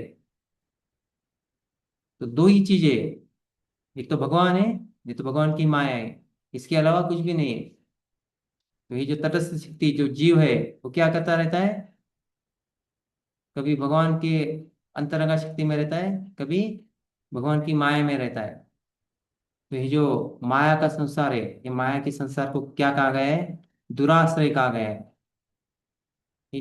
और ये जो दुराश्रय, ये जो आश्रय, ये क्या है? मिथ्या है, यानी गलत है, बुरी शरण है, अच्छा नहीं है वो। जो दुराश्रय में श्रद्धा रखता है उसे निराशा ही प्राप्त होती है। वो क्या है? ऐसा अगर गलत आश्रय लेता है, जैसे कि अ, हम उदाहरण देख सकते हैं। जो कोई अगर बड़े कॉलेज में आईआईटी कर रहा है, नहीं तो अलग अलग हम न्यूज़ देखते हैं, तो उसमें हम देखते हैं कि जो अच्छे लड़के हैं, यानी अच्छे, यानी वो पढ़ाई में अच्छे, हर साल उनको क्या है, टॉप में आए, पहला रैंक मिला है। लेकिन किसी कारणवश वो अगले साल में क्या है, उनका थोड़ा वो दूसरे रैंक में आ जाते हैं। ऐसा नहीं कि वो फेल हो गए, लेकिन वो दूसरे नंबर पे आ गए। तो इसकी वजह से भी क्या है, वो आत्महत्या कर लेते हैं। तो इस भौतिक जगत में ही देखते हैं लोग क्या करते हैं, थोड़ा भी इधर उधर हो गया तो क्या है, एकदम उनके जीवन में नैराश्य आ जाता है और वो गलत चीजों का आश्रय ले लेते हैं। अभी ये जो कुछ भी हम पूरे जगत में देख रहे, लोग ये जो नशा कर रहे हैं, अ, गांजा, तंबाकू, सिगारेट, जो अलग अलग उनको व्यसन लगाए, ये ज्यादातर ही किस वजह से हो रहा है? क्योंकि वो गलत चीजों का आश्रय ले रहे हैं। कि क्यों ले रहे हैं? नैराश्य के कारण। नैराश्य के कारण गलत चीजों का आश्रय लेते हैं, और गलत चीजों के आश्रय से ही और भी हो निराशा उत्पन्न होती है। इस भौतिक जगत में प्रत्येक व्यक्ति सुखी होने का प्रयास करता है, और यद्यपि उसके प्रयास सभी तरह से विफल होते हैं, किंतु अविद्या के कारण वह अपनी त्रुटियों को समझ नहीं पाता। लोग एक त्रुटि को दूसरी त्रुटि से सुधारना चाहते हैं। इस जगत में अस्तित्व टिकाए रखने के लिए संघर्ष करने की यही रीति है। तो रीति क्या है इस जगत में? अगर हम हमारा अस्तित्व टिकाना है, तो प्रभा जी यही बता रहे, इस भौतिक जगत में प्रत्येक व्यक्ति सुखी होने का प्रयास करता है, और यद्यपि उसके प्रयास सभी तरह से विफल होते हैं, किंतु अविद्या के कारण वह अपनी त्रुटियों को समझ नहीं पाता। लोग एक त्रुटि को दूसरी त्रुटि से सुधारना चाहते हैं। तो ये जो एक त्रुटि को दूसरी त्रुटि से सुधार रहे, एक समस्या आ गई तो उसको दूसरी समस्या से हो हल, उनके पास क्या है, अज्ञान के कारण उनके पास उसका कुछ विकल्प नहीं है, समाधान नहीं है। सही जो कारण हो जान पाए नहीं, अ, जान नहीं सकते हो। और वो अविद्या के कारण ही हो एक त्रुटि को, एक समस्या को दूर करने के लिए वो दूसरी समस्या में फंस जाते। और ये जो चल रहा है सारा, एक समस्या से निकल के दूसरी समस्या में हो फंस जाते हैं। तो यहाँ पे प्रभा जी कह रहे हैं कि इस जगत में अस्तित्व टिकाए रखने के लिए संघर्ष करने की यही रीति है। इसी तरह वो संघर्ष करते रहते हैं। यदि ऐसी अवस्था में किसी कृष्ण भावनामृत ग्रहण ग्रहण करने की ग्रहण करके सुखी होने की सलाह दी जाती है, तो वह ऐसे उपदेशों को स्वीकार नहीं करता। अगर वो ऐसी अज्ञान की अवस्था में ऐसी संघर्षरत एक गलती सुधारने के लिए दूसरी गलती कर रहा है, तो ऐसी अवस्था में क्या है, उसको बताया जा रहा है, उसको बोला जा रहा है कि आप क्या करो, एक कृष्ण भावनामृत को ग्रहण करो। इससे क्या होगा, आपके जीवन में सुख आएगा। लेकिन वो उस सुनने की अवस्था में नहीं रहता, वो उपदेश स्वीकार करने की अवस्था में नहीं होता है। तो इसमें हमने ऐसे दो तीन चीजें देखी, प्रभुपाद जी ने बताया कैसे हम माया के द्वारा क्या है प्रलोभित हो जाते हैं। और माया के द्वारा प्रलोभित होने के कारण ही हम क्या है, ज्यादा से ज्यादा हम जो भौतिक चीजों में हम भौतिक ये जो संसार की जो भौतिक चीजें है उसमें हमारा रुचि बढ़ते जाता है, उसमें हम ज्यादा इंटरेस्ट रहते हैं। हमें आध्यात्मिक जीवन में कुछ ऐसा अच्छा नहीं लगता, बोरिंग लगता है। तो ये क्यों हो रहा है, माया के प्रलोभन की वजह से। और ये जो माया का जो बाह्य प्रकटीकरण है, उससे लोग क्या है विचलित होते रहते हैं। तो जो माया का बाह्य प्रकटीकरण हम जैसे देख रहे हैं आजकल का जो टेक्नोलॉजी है, जो लोग बोलते हैं कि हम क्या है पहले की, इससे हम हमारा जो है अभी का जो सभ्यता है, हमारा जो पूरा जो विश्व का जो आगे बढ़ रहा है, वो क्या है पहले से भी हम क्या है प्रगत है। किस वजह से, हमारे पास साइंस टेक्नोलॉजी है। लेकिन हम देखते हैं एक टेक्नोलॉजी साइंस से जो कुछ भी जो चीजें हैं वो जो लेबोरेटरी में प्रयोगशाला में हो कुछ भी अलग अलग क्या करते हैं प्रयोग करते हैं। जैसे प्रभुपाद जी भी बता रहे थे कि जैसे डिक्टाफोन प्रभुपाद जी यूज करे भगवान की सेवा के लिए, जिसने बनाया उसने कभी सोचा भी नहीं होगा, और उसने वो कभी भगवान के बारे में भी नहीं सोचा होगा, भगवान के लिए कुछ करने का ऐसा भी नहीं सोचा होगा। तो प्रभुपाद जी क्या बताते कि ये जो सारा ये लोग बना रहे, ये क्या है प्रकृति की 5 चीजों से बना रहे। वो कौन कौन सी है, earth water air fire ether, यानी जो पृथ्वी आकाश जल अग्नि वायु, ये जो 5 तत्व है, हाँ, ये भौतिक तत्वों से क्या है ये सारी चीजें बना रहे। और क्या बोले कि ये हमने कुछ नया आविष्कार किया है। लेकिन ये जो सब कुछ है माया का उनके ऊपर क्या हो गया है, माया हावी हो गई उनके ऊपर। इसलिए ये जो माया का जो प्रलोभन है, इसकी वजह से वो ये जो माया का जो बाह्य प्रकटीकरण है उसको ये वो क्या कह रहे हैं, हमारा जो ये जो टेक्नोलॉजी जो विज्ञान तंत्रज्ञान में हमने क्या है प्रगति किया है, लेकिन वो प्रगति नहीं है, वो क्या है माया का ही बाह्य प्रकटीकरण है। और अविद्या के कारण उनको क्या है समझ में नहीं आता कि वो किस समस्या में फंसे हुए हैं और इन समस्याओं को कैसे हल करना चाहिए। और इसलिए वो क्या करते हैं, वो उनके पास सही सॉल्यूशन सही उसका विकल्प न होने के कारण एक समस्या को मिटाने के लिए वो दूसरी समस्या खड़ी कर देते। तो हमेशा उनके चित्त में मन में क्या है ऐसा द्विधा अ, यानी दो बातें चलती रहती है, संकल्प विकल्प। जैसे मन हमेशा क्या करता है कुछ संकल्प लेता है और विकल्प होता है, ये करना है ये नहीं करना है, इसको संकल्प विकल्प कहते हैं। तो जैसे वो ये पाश्चात्य देश में विशेषता अमेरिका में वहाँ के जो विद्यार्थी है उनको क्या है यही दो चीजें पता रहती है। क्या है कि कैसे कूल रहना है।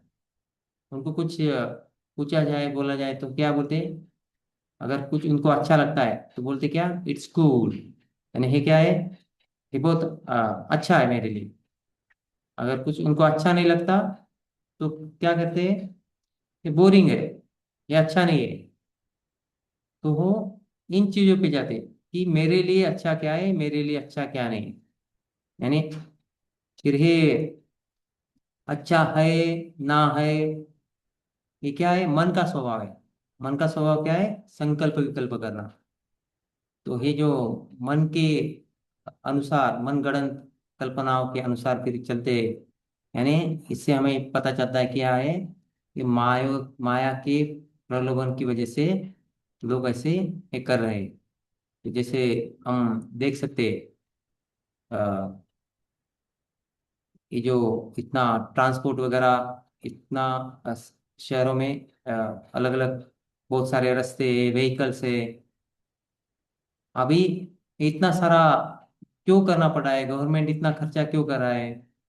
अ, जैसे स्मार्ट सिटी कहते हैं, तो स्मार्ट सिटी में बहुत सारे ऐसे क्या है, अ, जो हाईवेज है, बड़े बड़े रास्ते, ब्रिजेस, हाईवे, जो उड़ान पुल कहते हैं उनको, जो अलग अलग क्या है, फ्लाईओवर करते हैं, मेट्रो, बहुत सारे जो अलग अलग जो भौतिक आविष्कार है, वो क्यों कर रहे हैं? उसकी जरूरत है क्या? तो उसकी जरूरत क्यों आन पड़ी?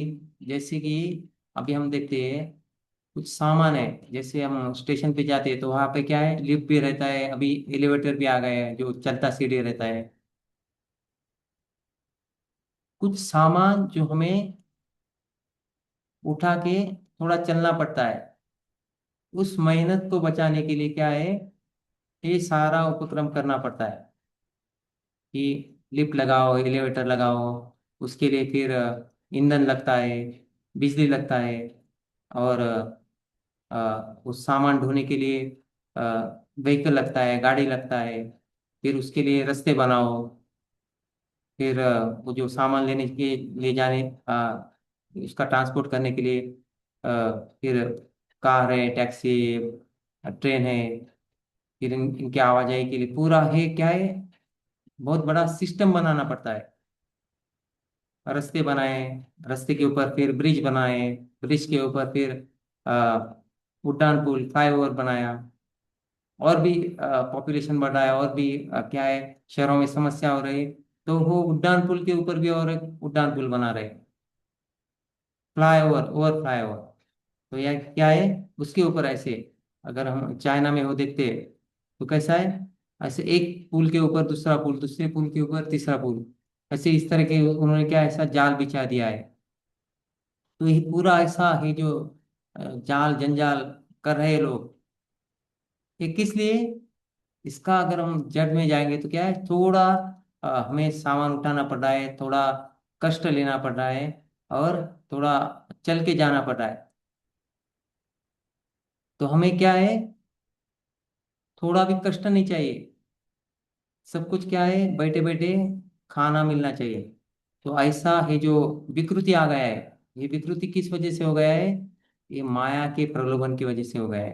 तो ये सब जो प्रभा जी यहाँ पे बता रहे हैं कि एक समस्या को मिटाने के लिए क्या कर रहे हैं, दूसरी समस्या खड़ी कर रहे हैं। अभी तीसरे जो पहले जो परिच्छेद है, इसमें प्रभा जी अभी सॉल्यूशन बता दे, इसका हल बता दे कि ये जो हम व्यक्तिगत सामाजिक रूप से जो अलग अलग हमें क्या है, ये जो अविद्या है, माया का प्रलोभन है, जो इस जो हम भौतिक जगत में संघर्ष कर रहे हैं, तो इसके लिए हम इससे कैसे निकल सकते हैं? यह कृष्ण भावनामृत आंदोलन सारे विश्व में इसी निपट अज्ञान को दूर करने के लिए प्रसारित किया जा रहा है। रूपा जी यहाँ पे कृष्ण भावनामृत आंदोलन, यानी जो इस्कॉन है, ये जो इस्कॉन जो हरे कृष्ण आंदोलन, ये क्या कर रहा है, इस अज्ञान को दूर करने के लिए,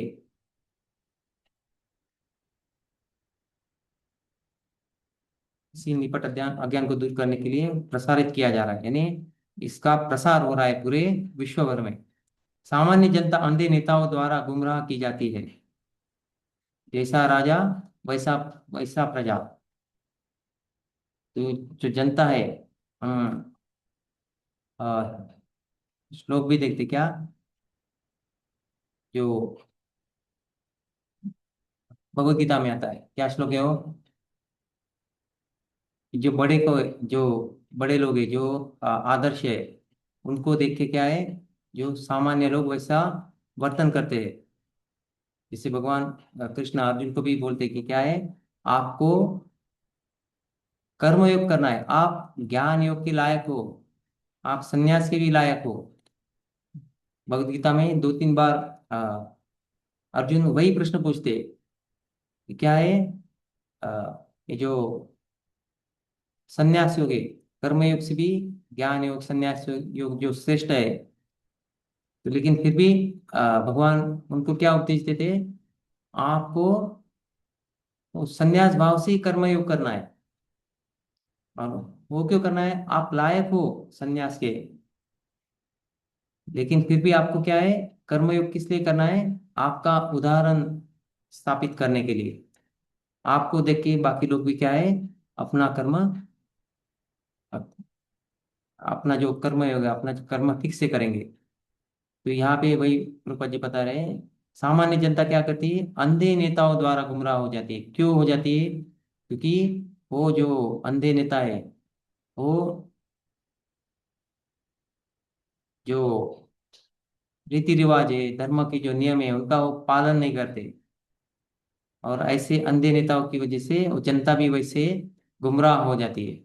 मानव समाज के नेता, चाहे वे राजनीतिज्ञ हो, दार्शनिक हो या विज्ञानी, अंधे हैं क्योंकि वे कृष्ण भावना भावित नहीं है। अंधे किस लिए है, क्योंकि वो कृष्ण भावना भावित नहीं है। अब यहाँ पे है जो राजनीतिज्ञ, जो अभी जो नेता लोग है, वो क्या है, राजनीतिक यानी पॉलिटिशियंस, यानी जो सरकार, गवर्नमेंट चला रहे हैं। तो इस वर्णाश्रम की भाषा में हम क्या बोल सकते हैं उनको, योद्धा है, यानी योद्धा नहीं, क्या, क्षत्रिय है, ब्राह्मण क्षत्रिय वैश्य। तो अभी राजनीतिक यानी क्या, वो क्षत्रिय हो गए। दार्शनिक यानी क्या, वो ब्राह्मण हो गए। और विज्ञानी विज्ञानी भी अगर वो टेक्नोलॉजी का यूज नहीं करते, तंत्रज्ञान का उपयोग नहीं करते, तो वो भी क्या है, ब्राह्मण है। लेकिन जो जो तंत्रज्ञान में यंत्र विज्ञान सीख रहा है, वो क्या हो गया, शूद्र हो गया। लेकिन ये जो वैज्ञानिक है, वो भी क्या है, उस स्तर पर ब्राह्मण है। तो ऐसे ही जो लोग हैं, समाज की जो अ, ऊपरी वर्ग के लोग हैं, अगर वही अंधे है और वो कृष्ण भावना का क्या है, अनुशीलन नहीं कर रहे, पालन नहीं कर रहे, तो जनता भी क्या है, उनकी वजह से गुमराह हो जाती है। भगवत गीता के मतानुसार क्योंकि वे नास्तिक जीवन शैली के कारण समस्त वास्तविक ज्ञान से वंचित रहते, अतः वे वास्तविक धूर्त और मनुष्यों में अदम है। अभी ये जो लोग हैं, जिनका ऊपर अभी बोले, राजनीति के दार्शनिक और जो विज्ञानी अलग अलग, वो अंधे हैं क्योंकि वो कृष्ण भावना का पालन नहीं कर रहे। तो भगवत गीता के अनुसार क्या है, वो नास्तिक जीवन का जीवन शैली, लाइफस्टाइल जो उनका है, वो कैसा है, नास्तिक है, न आस्तिक। आस्तिक यानी क्या, अस्तिक, न अस्ति और आस्तिक। न अस्ति यानी क्या, यानी भगवान को नहीं मानते हो, भगवान नहीं है। तो ऐसी जीवन शैली का वो क्या है, पालन कर रहे हैं, यानी भगवान को ही निकाल दिया उन्होंने। भगवान की वजह से ही सारा उनका भौतिक और आध्यात्मिक अस्तित्व है, और उनको ही क्या है, उन्होंने निकाल दिया। जैसे कि आजकल के जो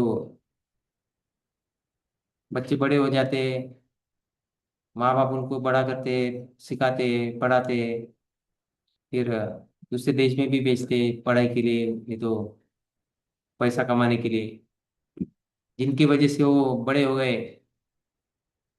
उनको ही क्या, वो बाद में वृद्धाश्रम में डाल देते, नहीं तो घर से निकाल देते। ये भौतिक जगत में हम देख रहे हैं। तो हमारे भौतिक और आध्यात्मिक अस्तित्व का जो कारण है, जो मूल कारण है, जो भगवान है, उनको ही हम मान नहीं रहे। यानी ये जो तथाकथित समाज के जो नेता है, राजनीतिक, दार्शनिक, वैज्ञानिक, तो वो क्या है, कृष्ण भावना भावित नहीं है और भगवान को नहीं मान रहे। तो ऐसे नास्तिक जीवन शैली का वो पालन कर रहे हैं, और वास्तविक ज्ञान से वो क्या है, वंचित है। तो ऐसे वास्तविक धूर्त और मनुष्य क्या है? आ, ये जो लोग है ये क्या है? धूर्त और मनुष्य में भी क्या है? अधम है। यानी सबसे निकृष्ट जो नीच गति रहती है, नीच स्तर रहता है, उस स्तर के है क्या लोग है। तो यहाँ पे भगवत गीता का श्लोक दिया गया है, नमाम दुष्कृतनो मूढ़ा प्रपद्यन्ते नराधमा मायया परतत ज्ञाना आसुरम भाव मासिता। तभी यहाँ पे चार प्रकार के लोगों का वर्णन किया गया है। जो धूर्त मनुष्यों में अधम निपट मूर्ख है, जिनका ज्ञान मोह के द्वारा अपहृत हो चुका है, और जो आसुरों का नास्तिकतावादी स्वभाव धारण किए है, वे मेरी शरण में नहीं आते। तो भगवान का आश्रय क्यों नहीं लेते?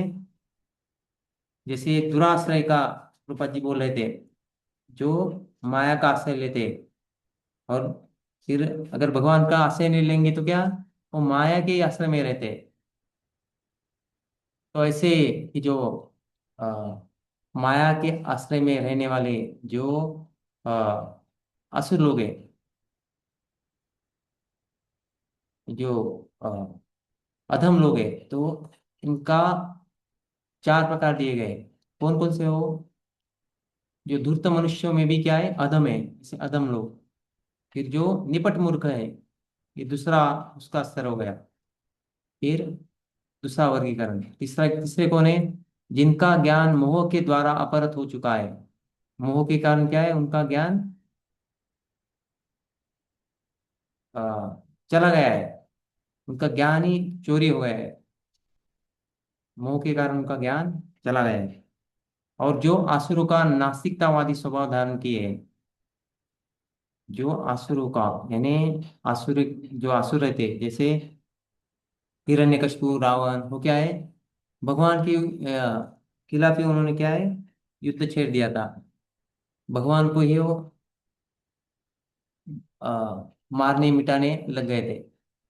तो ऐसा स्वभाव लेके इस कलयुग में हम देखते हैं जो नेता लोग हैं, उनका स्वभाव क्या है? ऐसे आसुरों का नास्तिकतावादी स्वभाव उन्होंने धारण किया है। तो ऐसे चार प्रकार के लोग क्या है? कभी भी भगवान का शरण नहीं लेते। नमाम दुष्कृतिनो मूढ़ा प्रपद्यन्ते नराधमा माया प्रसद ज्ञाना आसुरम भावमासिता। ऐसे लोग कभी भी कृष्ण की शरण में नहीं आते, और जो कृष्ण की शरण में जाने के इच्छुक है, उनका वे विरोध करते हैं। वो तो स्वयं भी नहीं आते, और जो भगवान की शरण में जाते हैं तो उनका भी वो क्या करते हैं? विरोध करते हैं।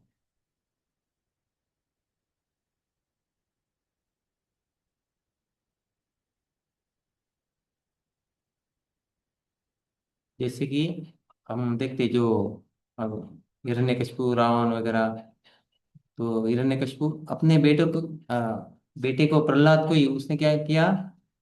मारने का प्रयास किया। क्यों? क्योंकि वो भगवान की शरण में था। और ऐसे लोग क्या करते हैं? खुद तो शरण में भी नहीं जाते, और जो जा रहे हैं उनको भी वो विरोध करते हैं। तो ऐसे आसुरी स्वभाव वाले लोग, वो क्या है? भगवान की माया शक्ति के शरण में रहते हैं। जब ऐसे नास्तिक लोग समाज के नायक बन जाते हैं, तो सारा वातावरण अविद्या से भर जाता है। और ऐसे जो नास्तिक अविद्या में से माया के आश्रय लेने वाले लोग अगर समाज के नायक नेता बन जाते हैं, तो क्या जो पूरा वातावरण है वो क्या है? अविद्या से भर जाता है, अज्ञान से भर जाता है। ऐसी दशा में लोग इस कृष्ण भावनामृत आंदोलन का उत्साहपूर्वक स्वागत नहीं कर पाते। जिस तरह की पीलिया रोग से पीड़ित रोगी मिश्री के स्वाद का आनंद नहीं ले पाता। तो प्रभुपाद जी यहाँ पे आ, पहले व्यक्तिगत रूप में प्रभुपाद जी ने पहले जो कुछ परिचय दिए थे उसमें व्यक्तिगत रूप में उन्होंने समस्या का हल बताया था। लेकिन यहाँ पे पूरा सामाजिक स्तर पे हो बता रहे कि ये जो समाज का जो स्वस्थ जीवन है वो क्यों बिगड़ रहा है। ये पूरे समाज में जो जैसे कुछ लकड़ी में अ, लग जाता है, क्या बोलते हैं उसको, जो लकड़ी खराब हो जाती है पानी की वजह से, नहीं तो वो उसमें जो कीड़ा लग जाता है। तो वैसे ही इस समाज में ये जो रोग क्यों लग जाता है, समाज की ये दशा क्यों होती है, प्रभुपाद जी यहाँ पे बता रहे हैं। ऐसी दशा में ये जो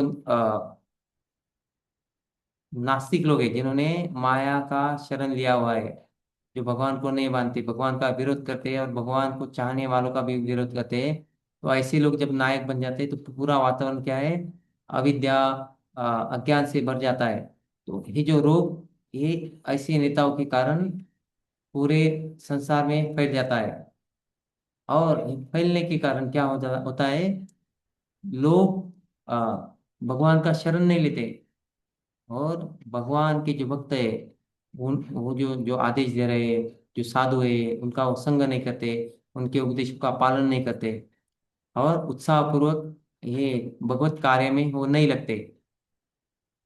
तो यहाँ पे फिर से पीलिया का प्रभुपाद जी उदाहरण दे रहे हैं। जिस तरह की पीलिया रोग से पीड़ित रोगी मिश्री के स्वाद का आनंद नहीं ले पाता, तो वैसे ही ये जो रोगी लोग हैं, भव रोगी, वो क्या है, भगवान के नाम रूप गुण लीलाओं का आनंद नहीं ले पाते, वो उत्साहपूर्वक कृष्ण भावना आंदोलन में क्या है, उसका स्वागत नहीं करते, उसमें सहभाग नहीं ले पाते। किंतु मनुष्य को यह जान लेना चाहिए कि मिश्री ही पीलिया की एकमात्र विशिष्ट औषधि है। जैसे पीलिया के लिए एकमात्र विशिष्ट औषधि क्या है, मिश्री है, जो मीठा है, जो गन्ने का रस है, उससे हो जाने वाला है। दूसरा कुछ उपाय नहीं है, भले वो कितना भी कड़वा क्यों ना लगे, उसको वही लेना है। बार बार लेते रहने से वो रोक भी जाएगा और उसका स्वाद भी बढ़ेगा। तो यहाँ पे प्रभुपाद जी आगे नाम के बारे में बताएंगे। तो इसलिए इस भव रोग से निकलने के लिए क्या जरूरी है, भगवान का नाम। इसी प्रकार मानवता की वर्तमान दिग्भ्रमित अवस्था में कृष्ण भावनामृत ही विश्व को ठीक करने की एकमात्र औषधि है, जिसमें भगवान के पवित्र नाम हरे कृष्ण कृष्ण कृष्ण हरे हरे, हरे राम राम राम हरे हरे का कीर्तन किया जाता है। अभी ये जो, जैसे पीलिया के लिए एकमात्र औषधि क्या है, मिश्री है, जो गन्ने का जूस, वही लेते रहने से वो रोग भी जाएगा और स्वाद भी बढ़ेगा। तो वैसे ही अगर ये भव रोग से हमें निकलना है, ये जो समाज में जो पूरा गंदगी फैला है, इससे गंदगी दूर करना है, तो इसके लिए इस प्रकार की मानवता की इस प्रकार मानवता की वर्तमान दिग्भ्रमित अवस्था, जो भ्रमित अवस्था है, दिग्भ्रमित यानी सब दिशाओं में, सब तरह से क्या है, व्यक्ति हर एक स्तर पे, व्यक्तिगत सामाजिक स्तर पे क्या हो गया है, भ्रमित हो गया है। ऐसे अवस्था में क्या है, ये जो कृष्ण भावनामृति है, वो क्या कर सकता है, ये सारा वातावरण ठीक कर सकता है, ये रोग का इलाज कर सकता है। तो उसके लिए ये जो कृष्ण भावना आंदोलन, ये पूरे समाज में ये उन्होंने जो औषधि लाया है, ये औषधि क्या है, जिसमें भगवान का पवित्र नाम, वो हरे कृष्ण महामंत्र, हरे कृष्ण कृष्ण कृष्ण हरे हरे, हरे राम राम राम हरे हरे, इसका कीर्तन किया जाता है। तो एक औषधि को, हरे कृष्ण महामंत्र की औषधि को लेना है। यद्यपि कृष्ण भावनामृत रुग्ण व्यक्ति के लिए अत्यंत रोचक नहीं लगता, फिर फिर भी श्रील रूप गोस्वामी की सलाह है कि यदि कोई भवरोग से अच्छा होना चाहता है, तो उसे इस कृष्ण भावनामृत को बड़ी सावधानी से तथा ध्यान पूर्वक ग्रहण करना होगा।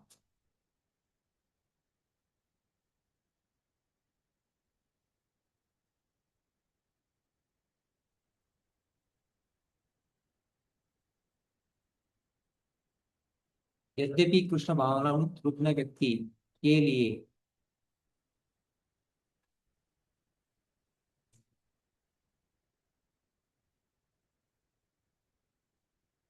आपको आवाज आ रहा है ठीक से, हरे कृष्णा। प्रभु जी, यस प्रभु जी, आवाज आ रहा है, ठीक है। यद्यपि कृष्ण भावनामृत रुग्ण व्यक्ति के लिए अत्यंत रोचक नहीं लगता, फिर भी श्रील रूप गोस्वामी की सलाह है कि यदि कोई भवरोग से अच्छा होना चाहता है, तो उसे इस कृष्ण भावनामृत को बड़ी ही सावधानी से तथा ध्यान पूर्वक ग्रहण करना होगा। जो ये जो श्लोक दिया है जो गोस्वामी जी ने, तो ये भवरोग से निकलने के लिए क्या है, हमें ये जो कृष्ण भावनामृत को हमें कैसे लेना चाहिए? सावधानी से तथा ध्यान पूर्वक। जैसे हमने देखा,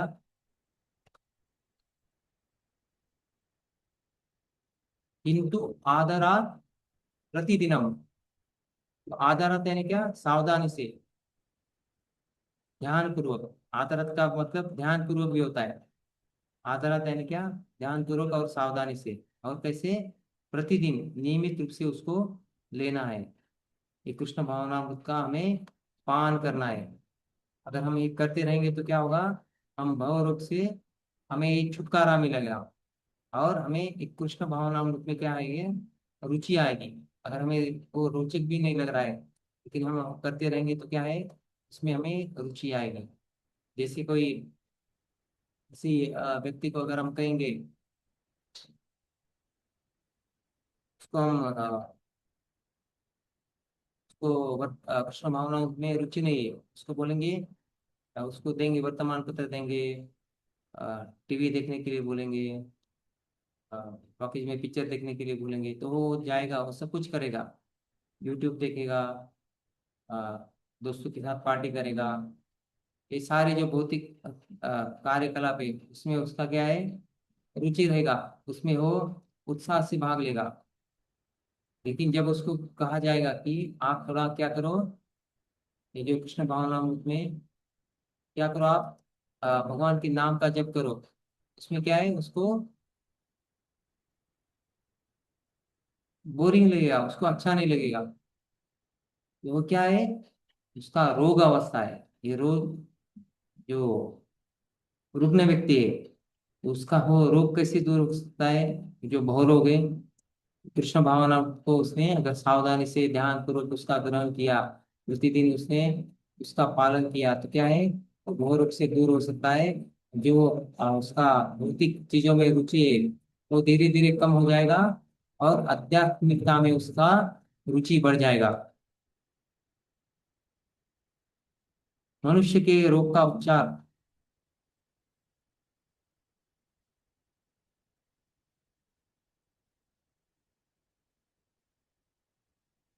मनुष्य के रोग का उपचार हरे कृष्ण महामंत्र के कीर्तन से प्रारंभ होता है।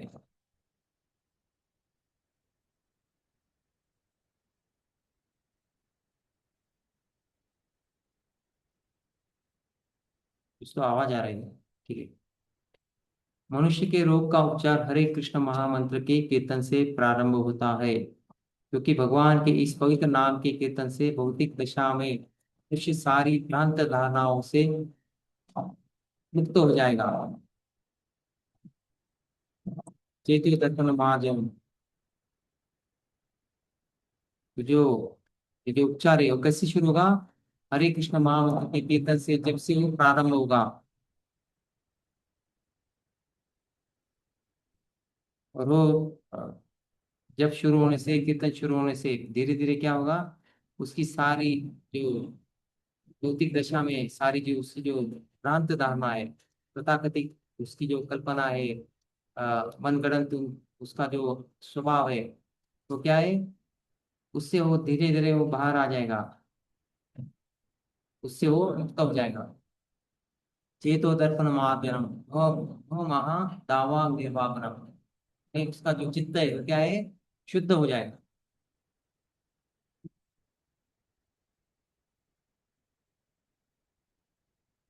अविद्या जो मनुष्य की आध्यात्मिक पहचान की भ्रांत धारणा है, अहंकार को जन्म देती है। तो यहाँ पे जो अविद्या क्या है?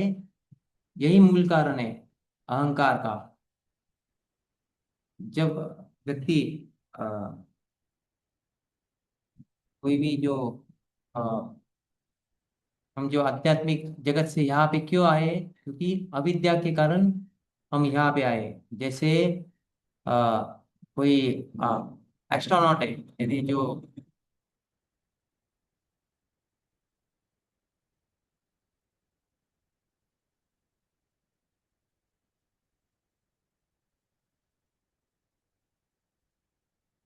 हरे कृष्ण कृष्ण कृष्ण हरे हरे हरे राम हरे राम।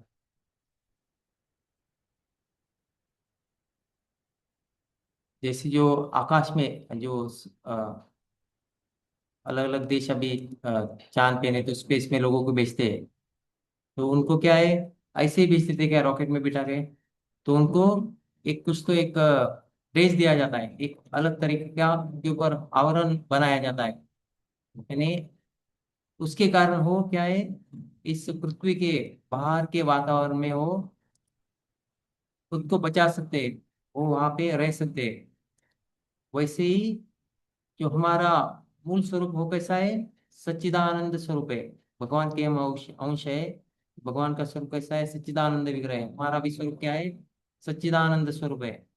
लेकिन हम इस भौतिक जगत में आए, भौतिक जगत में हम वो सच्चिदानंद स्वरूप में यहाँ पे नहीं रह सकते।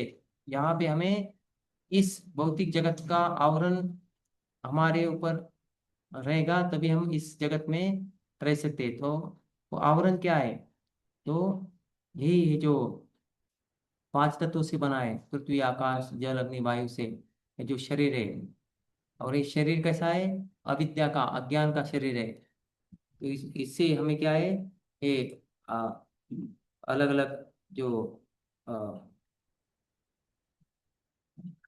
क्या है, हमारा जो अहंकार है, ममता है, अहमता है, जो अलग अलग जो हम आ, हमारा सब इसका जो केंद्र क्या रहता है, मैं, हम खुद के बारे में सोचते हैं। ये सारा किस किस वजह से हो रहा है, ये जो हमने आवरण धारण किया है, जो भौतिक आवरण है, इसकी वजह से ये अविद्या, अविद्या के वजह से हम आए हैं, और इसकी वजह से हमें आवरण में जो बंधन हमें स्वीकार करना पड़ा है। और इसी वजह से ये सारी जो भ्रांत धारणाएं आती है और अहंकार को जन्म देती है। तो ये सारा खेल क्या है, अविद्या से चालू होता है। उससे यही पर प्रपंच ने मुक्त होने का जो राज बताया, हरे कृष्ण महामंत्र से वो प्रारंभ होता है। धीरे धीरे व्यक्ति क्या है, उसका चित्त शुद्ध होते जाता है। असली रोग तो हृदय में रहता है, किंतु यदि मन स्वच्छ किया जाता है, यदि चेतना शुद्ध की जाती है, तो भव रोग से व्यक्ति को हानि नहीं हो सकती। अगर उसका मन शुद्ध हो गया, चित्त शुद्ध हो गया, जैसे हमने देखा कृपा जी ने क्या दिया, international society for Krishna consciousness, यानी चेतना के ऊपर भर दिया है। अगर हमारा चेतना अगर शुद्ध हो, स्वच्छ हो, तो क्या है, हमें भवरोग से हमें क्या है, हमें कुछ हानि नहीं हो सकती। मन तथा हृदय को समस्त भ्रांत धारणाओं से स्वच्छ करने के लिए मनुष्य को हरे कृष्ण महामंत्र का कीर्तन अपनाना चाहिए। यानी मन को, हृदय को, अपनी चेतना को क्या है, इन भ्रांत धारणाओं से स्वच्छ करने के लिए, शुद्ध करने के लिए मनुष्य को हरे कृष्ण महामंत्र का कीर्तन अपनाना चाहिए। हमें हमेशा वो भगवान के नाम का कीर्तन करना चाहिए। यह सरल है और लाभकारी भी है। यानी इसके लिए आपको क्या है, कुछ ऐसा आड़ा टेढ़ा कुछ अलग ज्ञान योग, कर्म योग, कुछ अलग मार्ग अपनाने की जरूरत नहीं है। एक भक्ति योग क्या है, सरल है और लाभकारी भी है। भगवान के पवित्र नाम के कीर्तन से मनुष्य तुरंत ही भौतिक अस्तित्व भी प्रज्वलित अग्नि से मुक्त हो जाता है। भगवान के पवित्र नाम के कीर्तन से मनुष्य तुरंत लाभ उसका होता है। भौतिक अस्तित्व रूपी, यानी केतु दर्शन महाजनम वो महादावा निर्वापनम, तो जो भौतिक भौतिक अस्तित्व रूपी प्रज्वलित अग्नि है, उससे क्या है, जीव मुक्त हो जाता है। भगवान के पवित्र नाम कीर्तन में तीन अवस्था है। तो यहाँ पे प्रभुपाद जी इस ये अगले परिच्छेद में जो नाम है, नाम के, अब पहले तो पता है हमें इस रोग से मुक्त होने के लिए भगवान का हरे कृष्ण यानी जो कृष्ण भावनामृत है उसको अपनाना चाहिए। और उसमें क्या करना चाहिए, भगवान के नाम का कीर्तन करना चाहिए। और जो भगवान का नाम का कीर्तन शुरू करता है, वैसे ही उसका रोग दूर होने लग जाता है। लेकिन ये जो पवित्र नाम है, तो उसकी क्या है, तीन अवस्था है। जब हम नाम लेते हैं, तीन स्तर पे नाम, अलग अलग स्तर पे ये नाम रहते हैं। तो तीन स्तरों से अपराध पूर्ण अवस्था, अपराधों को कम करने की अवस्था तथा शुद्ध अवस्था, यानी अ,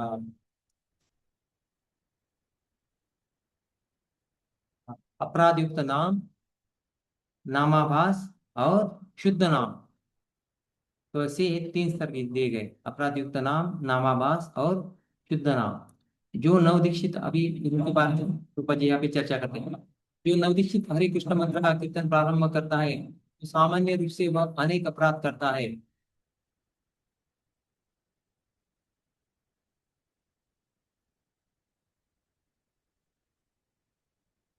जो भी नया व्यक्ति है, नहीं तो जो नया दीक्षा मिला है, ऐसे जो नव दीक्षित हरे कृष्ण मंत्र का कीर्तन प्रारंभ करते हैं, तो सामान्य रूप से वो क्या करते हैं, अनेक अपराध करते हैं।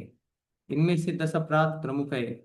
जो नाम अपराध है, जो अलग अलग प्रकार के अपराध है, नाम अपराध, धाम अपराध, अ, अर्चा वगैरह का जो सेवा करते हैं, तो सेवा अपराध रहता है।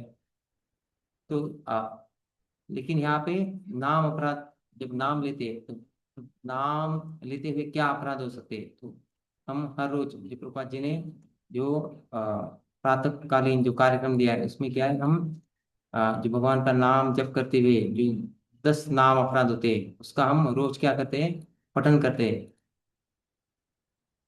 तो सामान्य रूप से वह अनेक अपराध करता है। कैसे? जो नवदीक्षित हरे कृष्ण मंत्र का कीर्तन प्रारंभ करता है, तो क्या करता है, शुरू शुरू में वो अनेक अपराध करता है। और नाम लेते हुए फिर वो ये जो अलग अलग नामों नाम लेते हुए अपराध, अपराध युक्त नाम लेता है। तो ये नाम अपराध क्या है, तो 10 नाम अपराध प्रमुख है। और यदि भक्त इनसे बचा रहता है, तो उसे अगली अवस्था के दर्शन होते हैं। जो अपराध पूर्ण कीर्तन तथा शुद्ध कीर्तन के बीच की अवस्था है, उसे उसे अ, अगर कोई इस अपराधों से बचते हुए नाम लेता है, तो क्या होता है, वो अगले स्तर पे जाता है। तो अगला स्तर कौन सा है, तो जो अपराध पूर्ण, अपराध युक्त नाम है और शुद्ध कीर्तन यानी शुद्ध नाम है, उसके बीच की जो अवस्था है, कौन सी अवस्था है, नामाभास। जब कोई शुद्ध अवस्था को पा लेता है, तो वह तुरंत मुक्त हो जाता है। तो यहाँ पे जो अ, अपराध युक्त नाम क्यों लेता है व्यक्ति, क्योंकि अपराध करता है। तो कौन से अपराध है प्रमुख, 10 नाम अपराध है। तो आपको एक एक अपराध बताने का है क्या क्या है, क्योंकि आप दीक्षित भक्त है, आपको अपराधों के बारे में पता है, रोज आप पढ़ते हैं। और ये हमें बार बार पढ़ना चाहिए। इससे हमें क्या है, हमें ध्यान में रहता है कि हम क्या अपराध कर रहे हैं। तो पहला अपराध क्या है,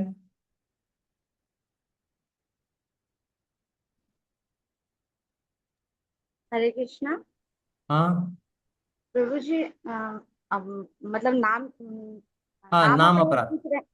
और भगवान के नाम पे प्रचार करने वाले महाभगवतों की निंदा करना, मतलब वैष्णव की निंदा करना, हाँ, एक पहला एक ही अपराध बताना। है। हाँ, आपने बताया, एक ही बताओ बस। अभी दूसरा, दूसरे प्रभु जी नहीं तो माता जी बताएंगे।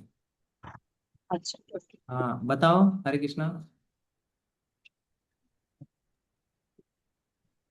हरे कृष्णा। हाँ बोलिए प्रभु जी।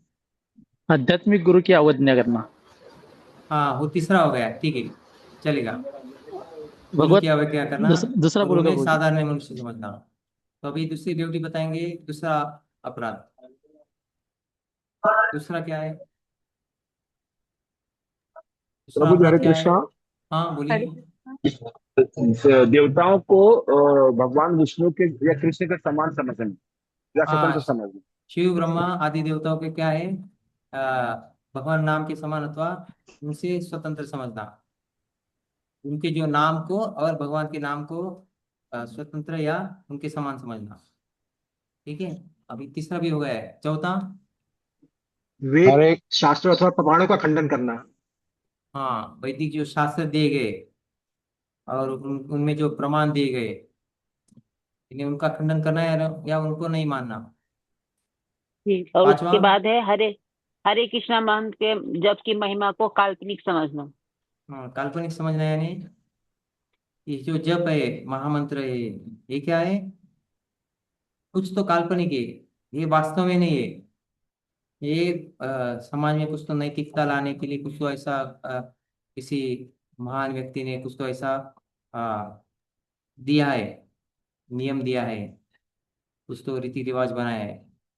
और ये काल्पनिक है। ये क्या है? अपराध है। छठा, भगवान नाम के बल पर पाप करना। पवित्र भगवान नाम के बल पर पाप करना। हाँ ये सातवां हो गया। अभी छठा, छठा बताएंगे आप? मैं बोलूं? पवित्र भगवत नाम में अर्थवाद का आरोप लगाना, यह है छठा। हाँ, तो जो भगवान का जो नाम है उसमें क्या है? अर्थवाद का आरोप लगाना। तो इसका मतलब क्या होता है? उसको उसका अलग अलग अर्थ लगाना। ठीक है, अभी आठवां क्या है? और सातवां जो बताया प्रभु जी ने, तो नाम के बल पर पाप करना। कि हाँ, जैसे वो जो क्रिश्चियन लोग हैं, सैटरडे को चर्च में जाते हैं और संडे को फिर से पाप करते हैं, वैसे ही जो आ, भक्त लोग हैं वो भी क्या है? जो नवसिखिया है, नहीं तो जो कनिष्ठ स्तर पे है, तो क्या करते हैं? इन नाम के बल पर पाप होता है। नाम के बल पर कैसे पाप होता है? कि अभी मैंने नाम ले लिया, मैंने 16 माला कर लिया, नहीं तो मैं अभी कुछ पाप हो गया तो भी क्या है, वो पाप मेरा चला जाएगा। या तो कुछ मैं पाप कर रहा हूँ तो मैं अभी पाप हो गया तो इसको मिटाने के लिए क्या है, मैं थोड़ा और 4-5 माला जब और ज्यादा कर लूंगा। तो ये क्या हो गया है? नाम के बल पर पाप करना। हाँ, आगे का।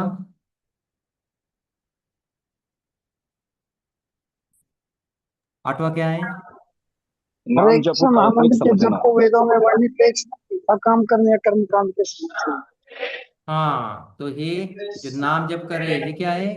ये भी एक कर्म कांड ही है। जो बहुत सारे कर्म करते हैं उसमें से ये भी एक कर्म ही है। तो ऐसा समझना, ये भी क्या है? अपराध है। नौवा क्या है?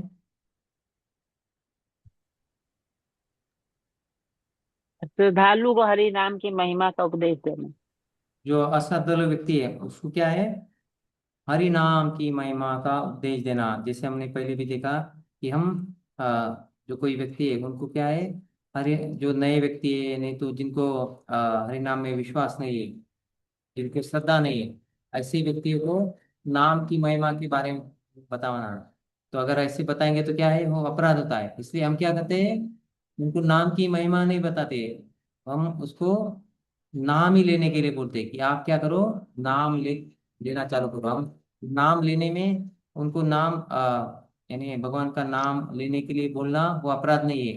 लेकिन अगर उनकी श्रद्धा नहीं है और उनको हम उसका महिमा बताएंगे तो वो अपराध हो जाता है। तो इसलिए वो अपराध से भी बच सकते हैं, लेकिन हम उनको नाम लेने के लिए बोल सकते हैं। जो मंदिर में अलग अलग जो हमें आ, आ, आ, प्रभुपाद जी की जो किताब है, नहीं तो स्टिकर भी आते हैं, तो वो देके उनको हम नाम लेने के लिए बोल सकते हैं। और मंदिर में भी बहुत सारा ऐसा आ, आ, मंदिर की जो दीवारों पे हरे कृष्ण महामंत्र दिया रहता है, फोटो पे दिया रहता है, वो उसको उनको दिखा सकते हैं नए लोगों को, और उनको नाम लेने के लिए हम बोल सकते हैं। ठीक है, अभी 10वां क्या? पवित्र नामों के जप में पूर्ण विश्वास न रखना और इस विषय पर इतने सारे निर्देश समझने के बावजूद भौतिक आसक्ति बनाए रखना। हाँ, तो इसकी इतना श्रवण करने के बावजूद भी क्या है, भौतिक आसक्ति बनाए रखना। तो प्रभुपाद जी क्या कहते हैं कि जो स्पिरिचुअल प्रोग्रेस एंड मटेरियल, या जो मटेरियल इंटरेस्ट यानी गो इल टुगेदर। जो आध्यात्मिक हमारा जो प्रगति है और उसके साथ साथ भौतिक आसक्ति भी बनाए रखेंगे तो साथ में चलने वाला नहीं है। तो आपको एक तो इधर भौतिक आसक्ति में आप चले जाओगे, अगर भौतिक आसक्ति रहेगा तो आध्यात्मिक इसमें आप प्रगति नहीं कर पाओगे। अगर जब आप आध्यात्मिक विषय है, आध्यात्मिक प्रगति कर रहे हैं, तो आपको वो भौतिकता से धीरे धीरे दूर होना पड़ेगा, यानी उससे आपको अनासक्त होना पड़ेगा उससे। अपने आप जैसे जैसे आपका आध्यात्मिक प्रगति होगा, आप उससे दूर होते जाएंगे। लेकिन फिर भी आप में अगर वो आसक्ति है, तो क्या है, इतना श्रवण करने के बाद भी भौतिक आसक्ति बनाए रखते हैं, तो क्या है, वो नाम अपराध है। और इसके बाद लास्ट में क्या दिया है? भगवान नाम का जप करते समय पूर्ण रूप से समय सावधान न रहना भी साधन अपराध है। रहना। यानी हम्म, अटेंशन नहीं देने का, ध्यान नहीं देने का, ध्यान पूर्वक सावधानी पूर्वक क्या क्या है, जप नहीं करने का, तो ये भी क्या है, एक अपराध है। अपराध है। और ये सबसे बड़ा अपराध है। क्यों है? क्योंकि इससे ही जो सारे बाकी 10 अपराध जन्म लेते हैं। अगर हमने पूरा ध्यान पूर्वक, आदर पूर्वक, अटेंटिव और सबमिसिवली, नहीं ध्यान पूर्वक और आदर पूर्वक अगर भगवान का नाम नहीं लिया तो क्या होगा? हमको नाम कैसे ले रहे हैं? अपराध युक्त नाम ले रहे हैं। तो अभी ये भागवतम में श्लोक आता है कि तो अभी यहाँ पे जो पहले ये पूरा कर लेंगे हम।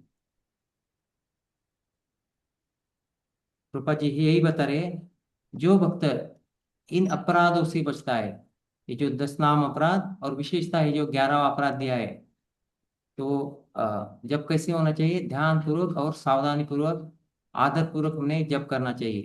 तो अगर हम इन अपराधों से बचते हैं, अच्छे से जप लेते हैं, यानी जप करने का प्रयास करते हैं, तो क्या है, हम अगली अवस्था में पहुंच सकते हैं। तो अगली अवस्था कौन सी है? नामाभास। और नामावास के आगे क्या है? शुद्ध नाम। और जो भी शुद्ध नाम पा लेता है वह तुरंत क्या है? मुक्त हो जाता है। यही भव महा दावा निर्वाह परम कहलाता है। यानी इसको ही क्या कहते हैं कि वो जो अ, भौतिक अस्तित्व रूपी प्रज्वलित अग्नि में क्या है, जो जुलझ रहा है, उससे क्या है, वो मुक्त हो जाएगा। जो ही मनुष्य भौतिक अस्तित्व रूपी प्रज्वलित अग्नि से मुक्त हो जाता है, तो ही वह दिव्य जीवन का स्वादन कर सकता है। जैसे कोई भिखारी है, उसको थोड़ा मिल गया तो उसको क्या लगता है? वो एकदम सुखी हो गया है। लेकिन सही सुख उसने क्या है, देखा ही नहीं है। इतना जो अमीर लोग हैं, थोड़ा उनके खाने में छोड़ देते, इतना वो भिखारी को रोज का थोड़ा बहुत मिल जाता है तो भी वो क्या है, उसको बहुत ऐसा लगता है कि ये सुख मिल गया। लेकिन उसने क्या है, वो अमीर ही दिखा नहीं रहता है। वैसे यहाँ पे अ, जब तक एक अग्नि से, भौतिक जगत के प्रज्वलित अग्नि से मुक्त नहीं होंगे, इसमें रह के क्या है, हम जल रहे, हम ये पीलियाग्रस्त हो गए। जैसे हम इससे निकलेंगे तो क्या है, हम जीवन का सही आस्वादन ले पाएंगे, सही तरीके से हम मुक्त अवस्था में आ जाएंगे।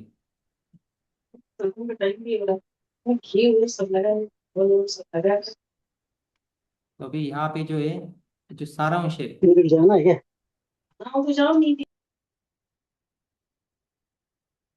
तो मैं जो अपराध युक्त नाम के बारे में देखा।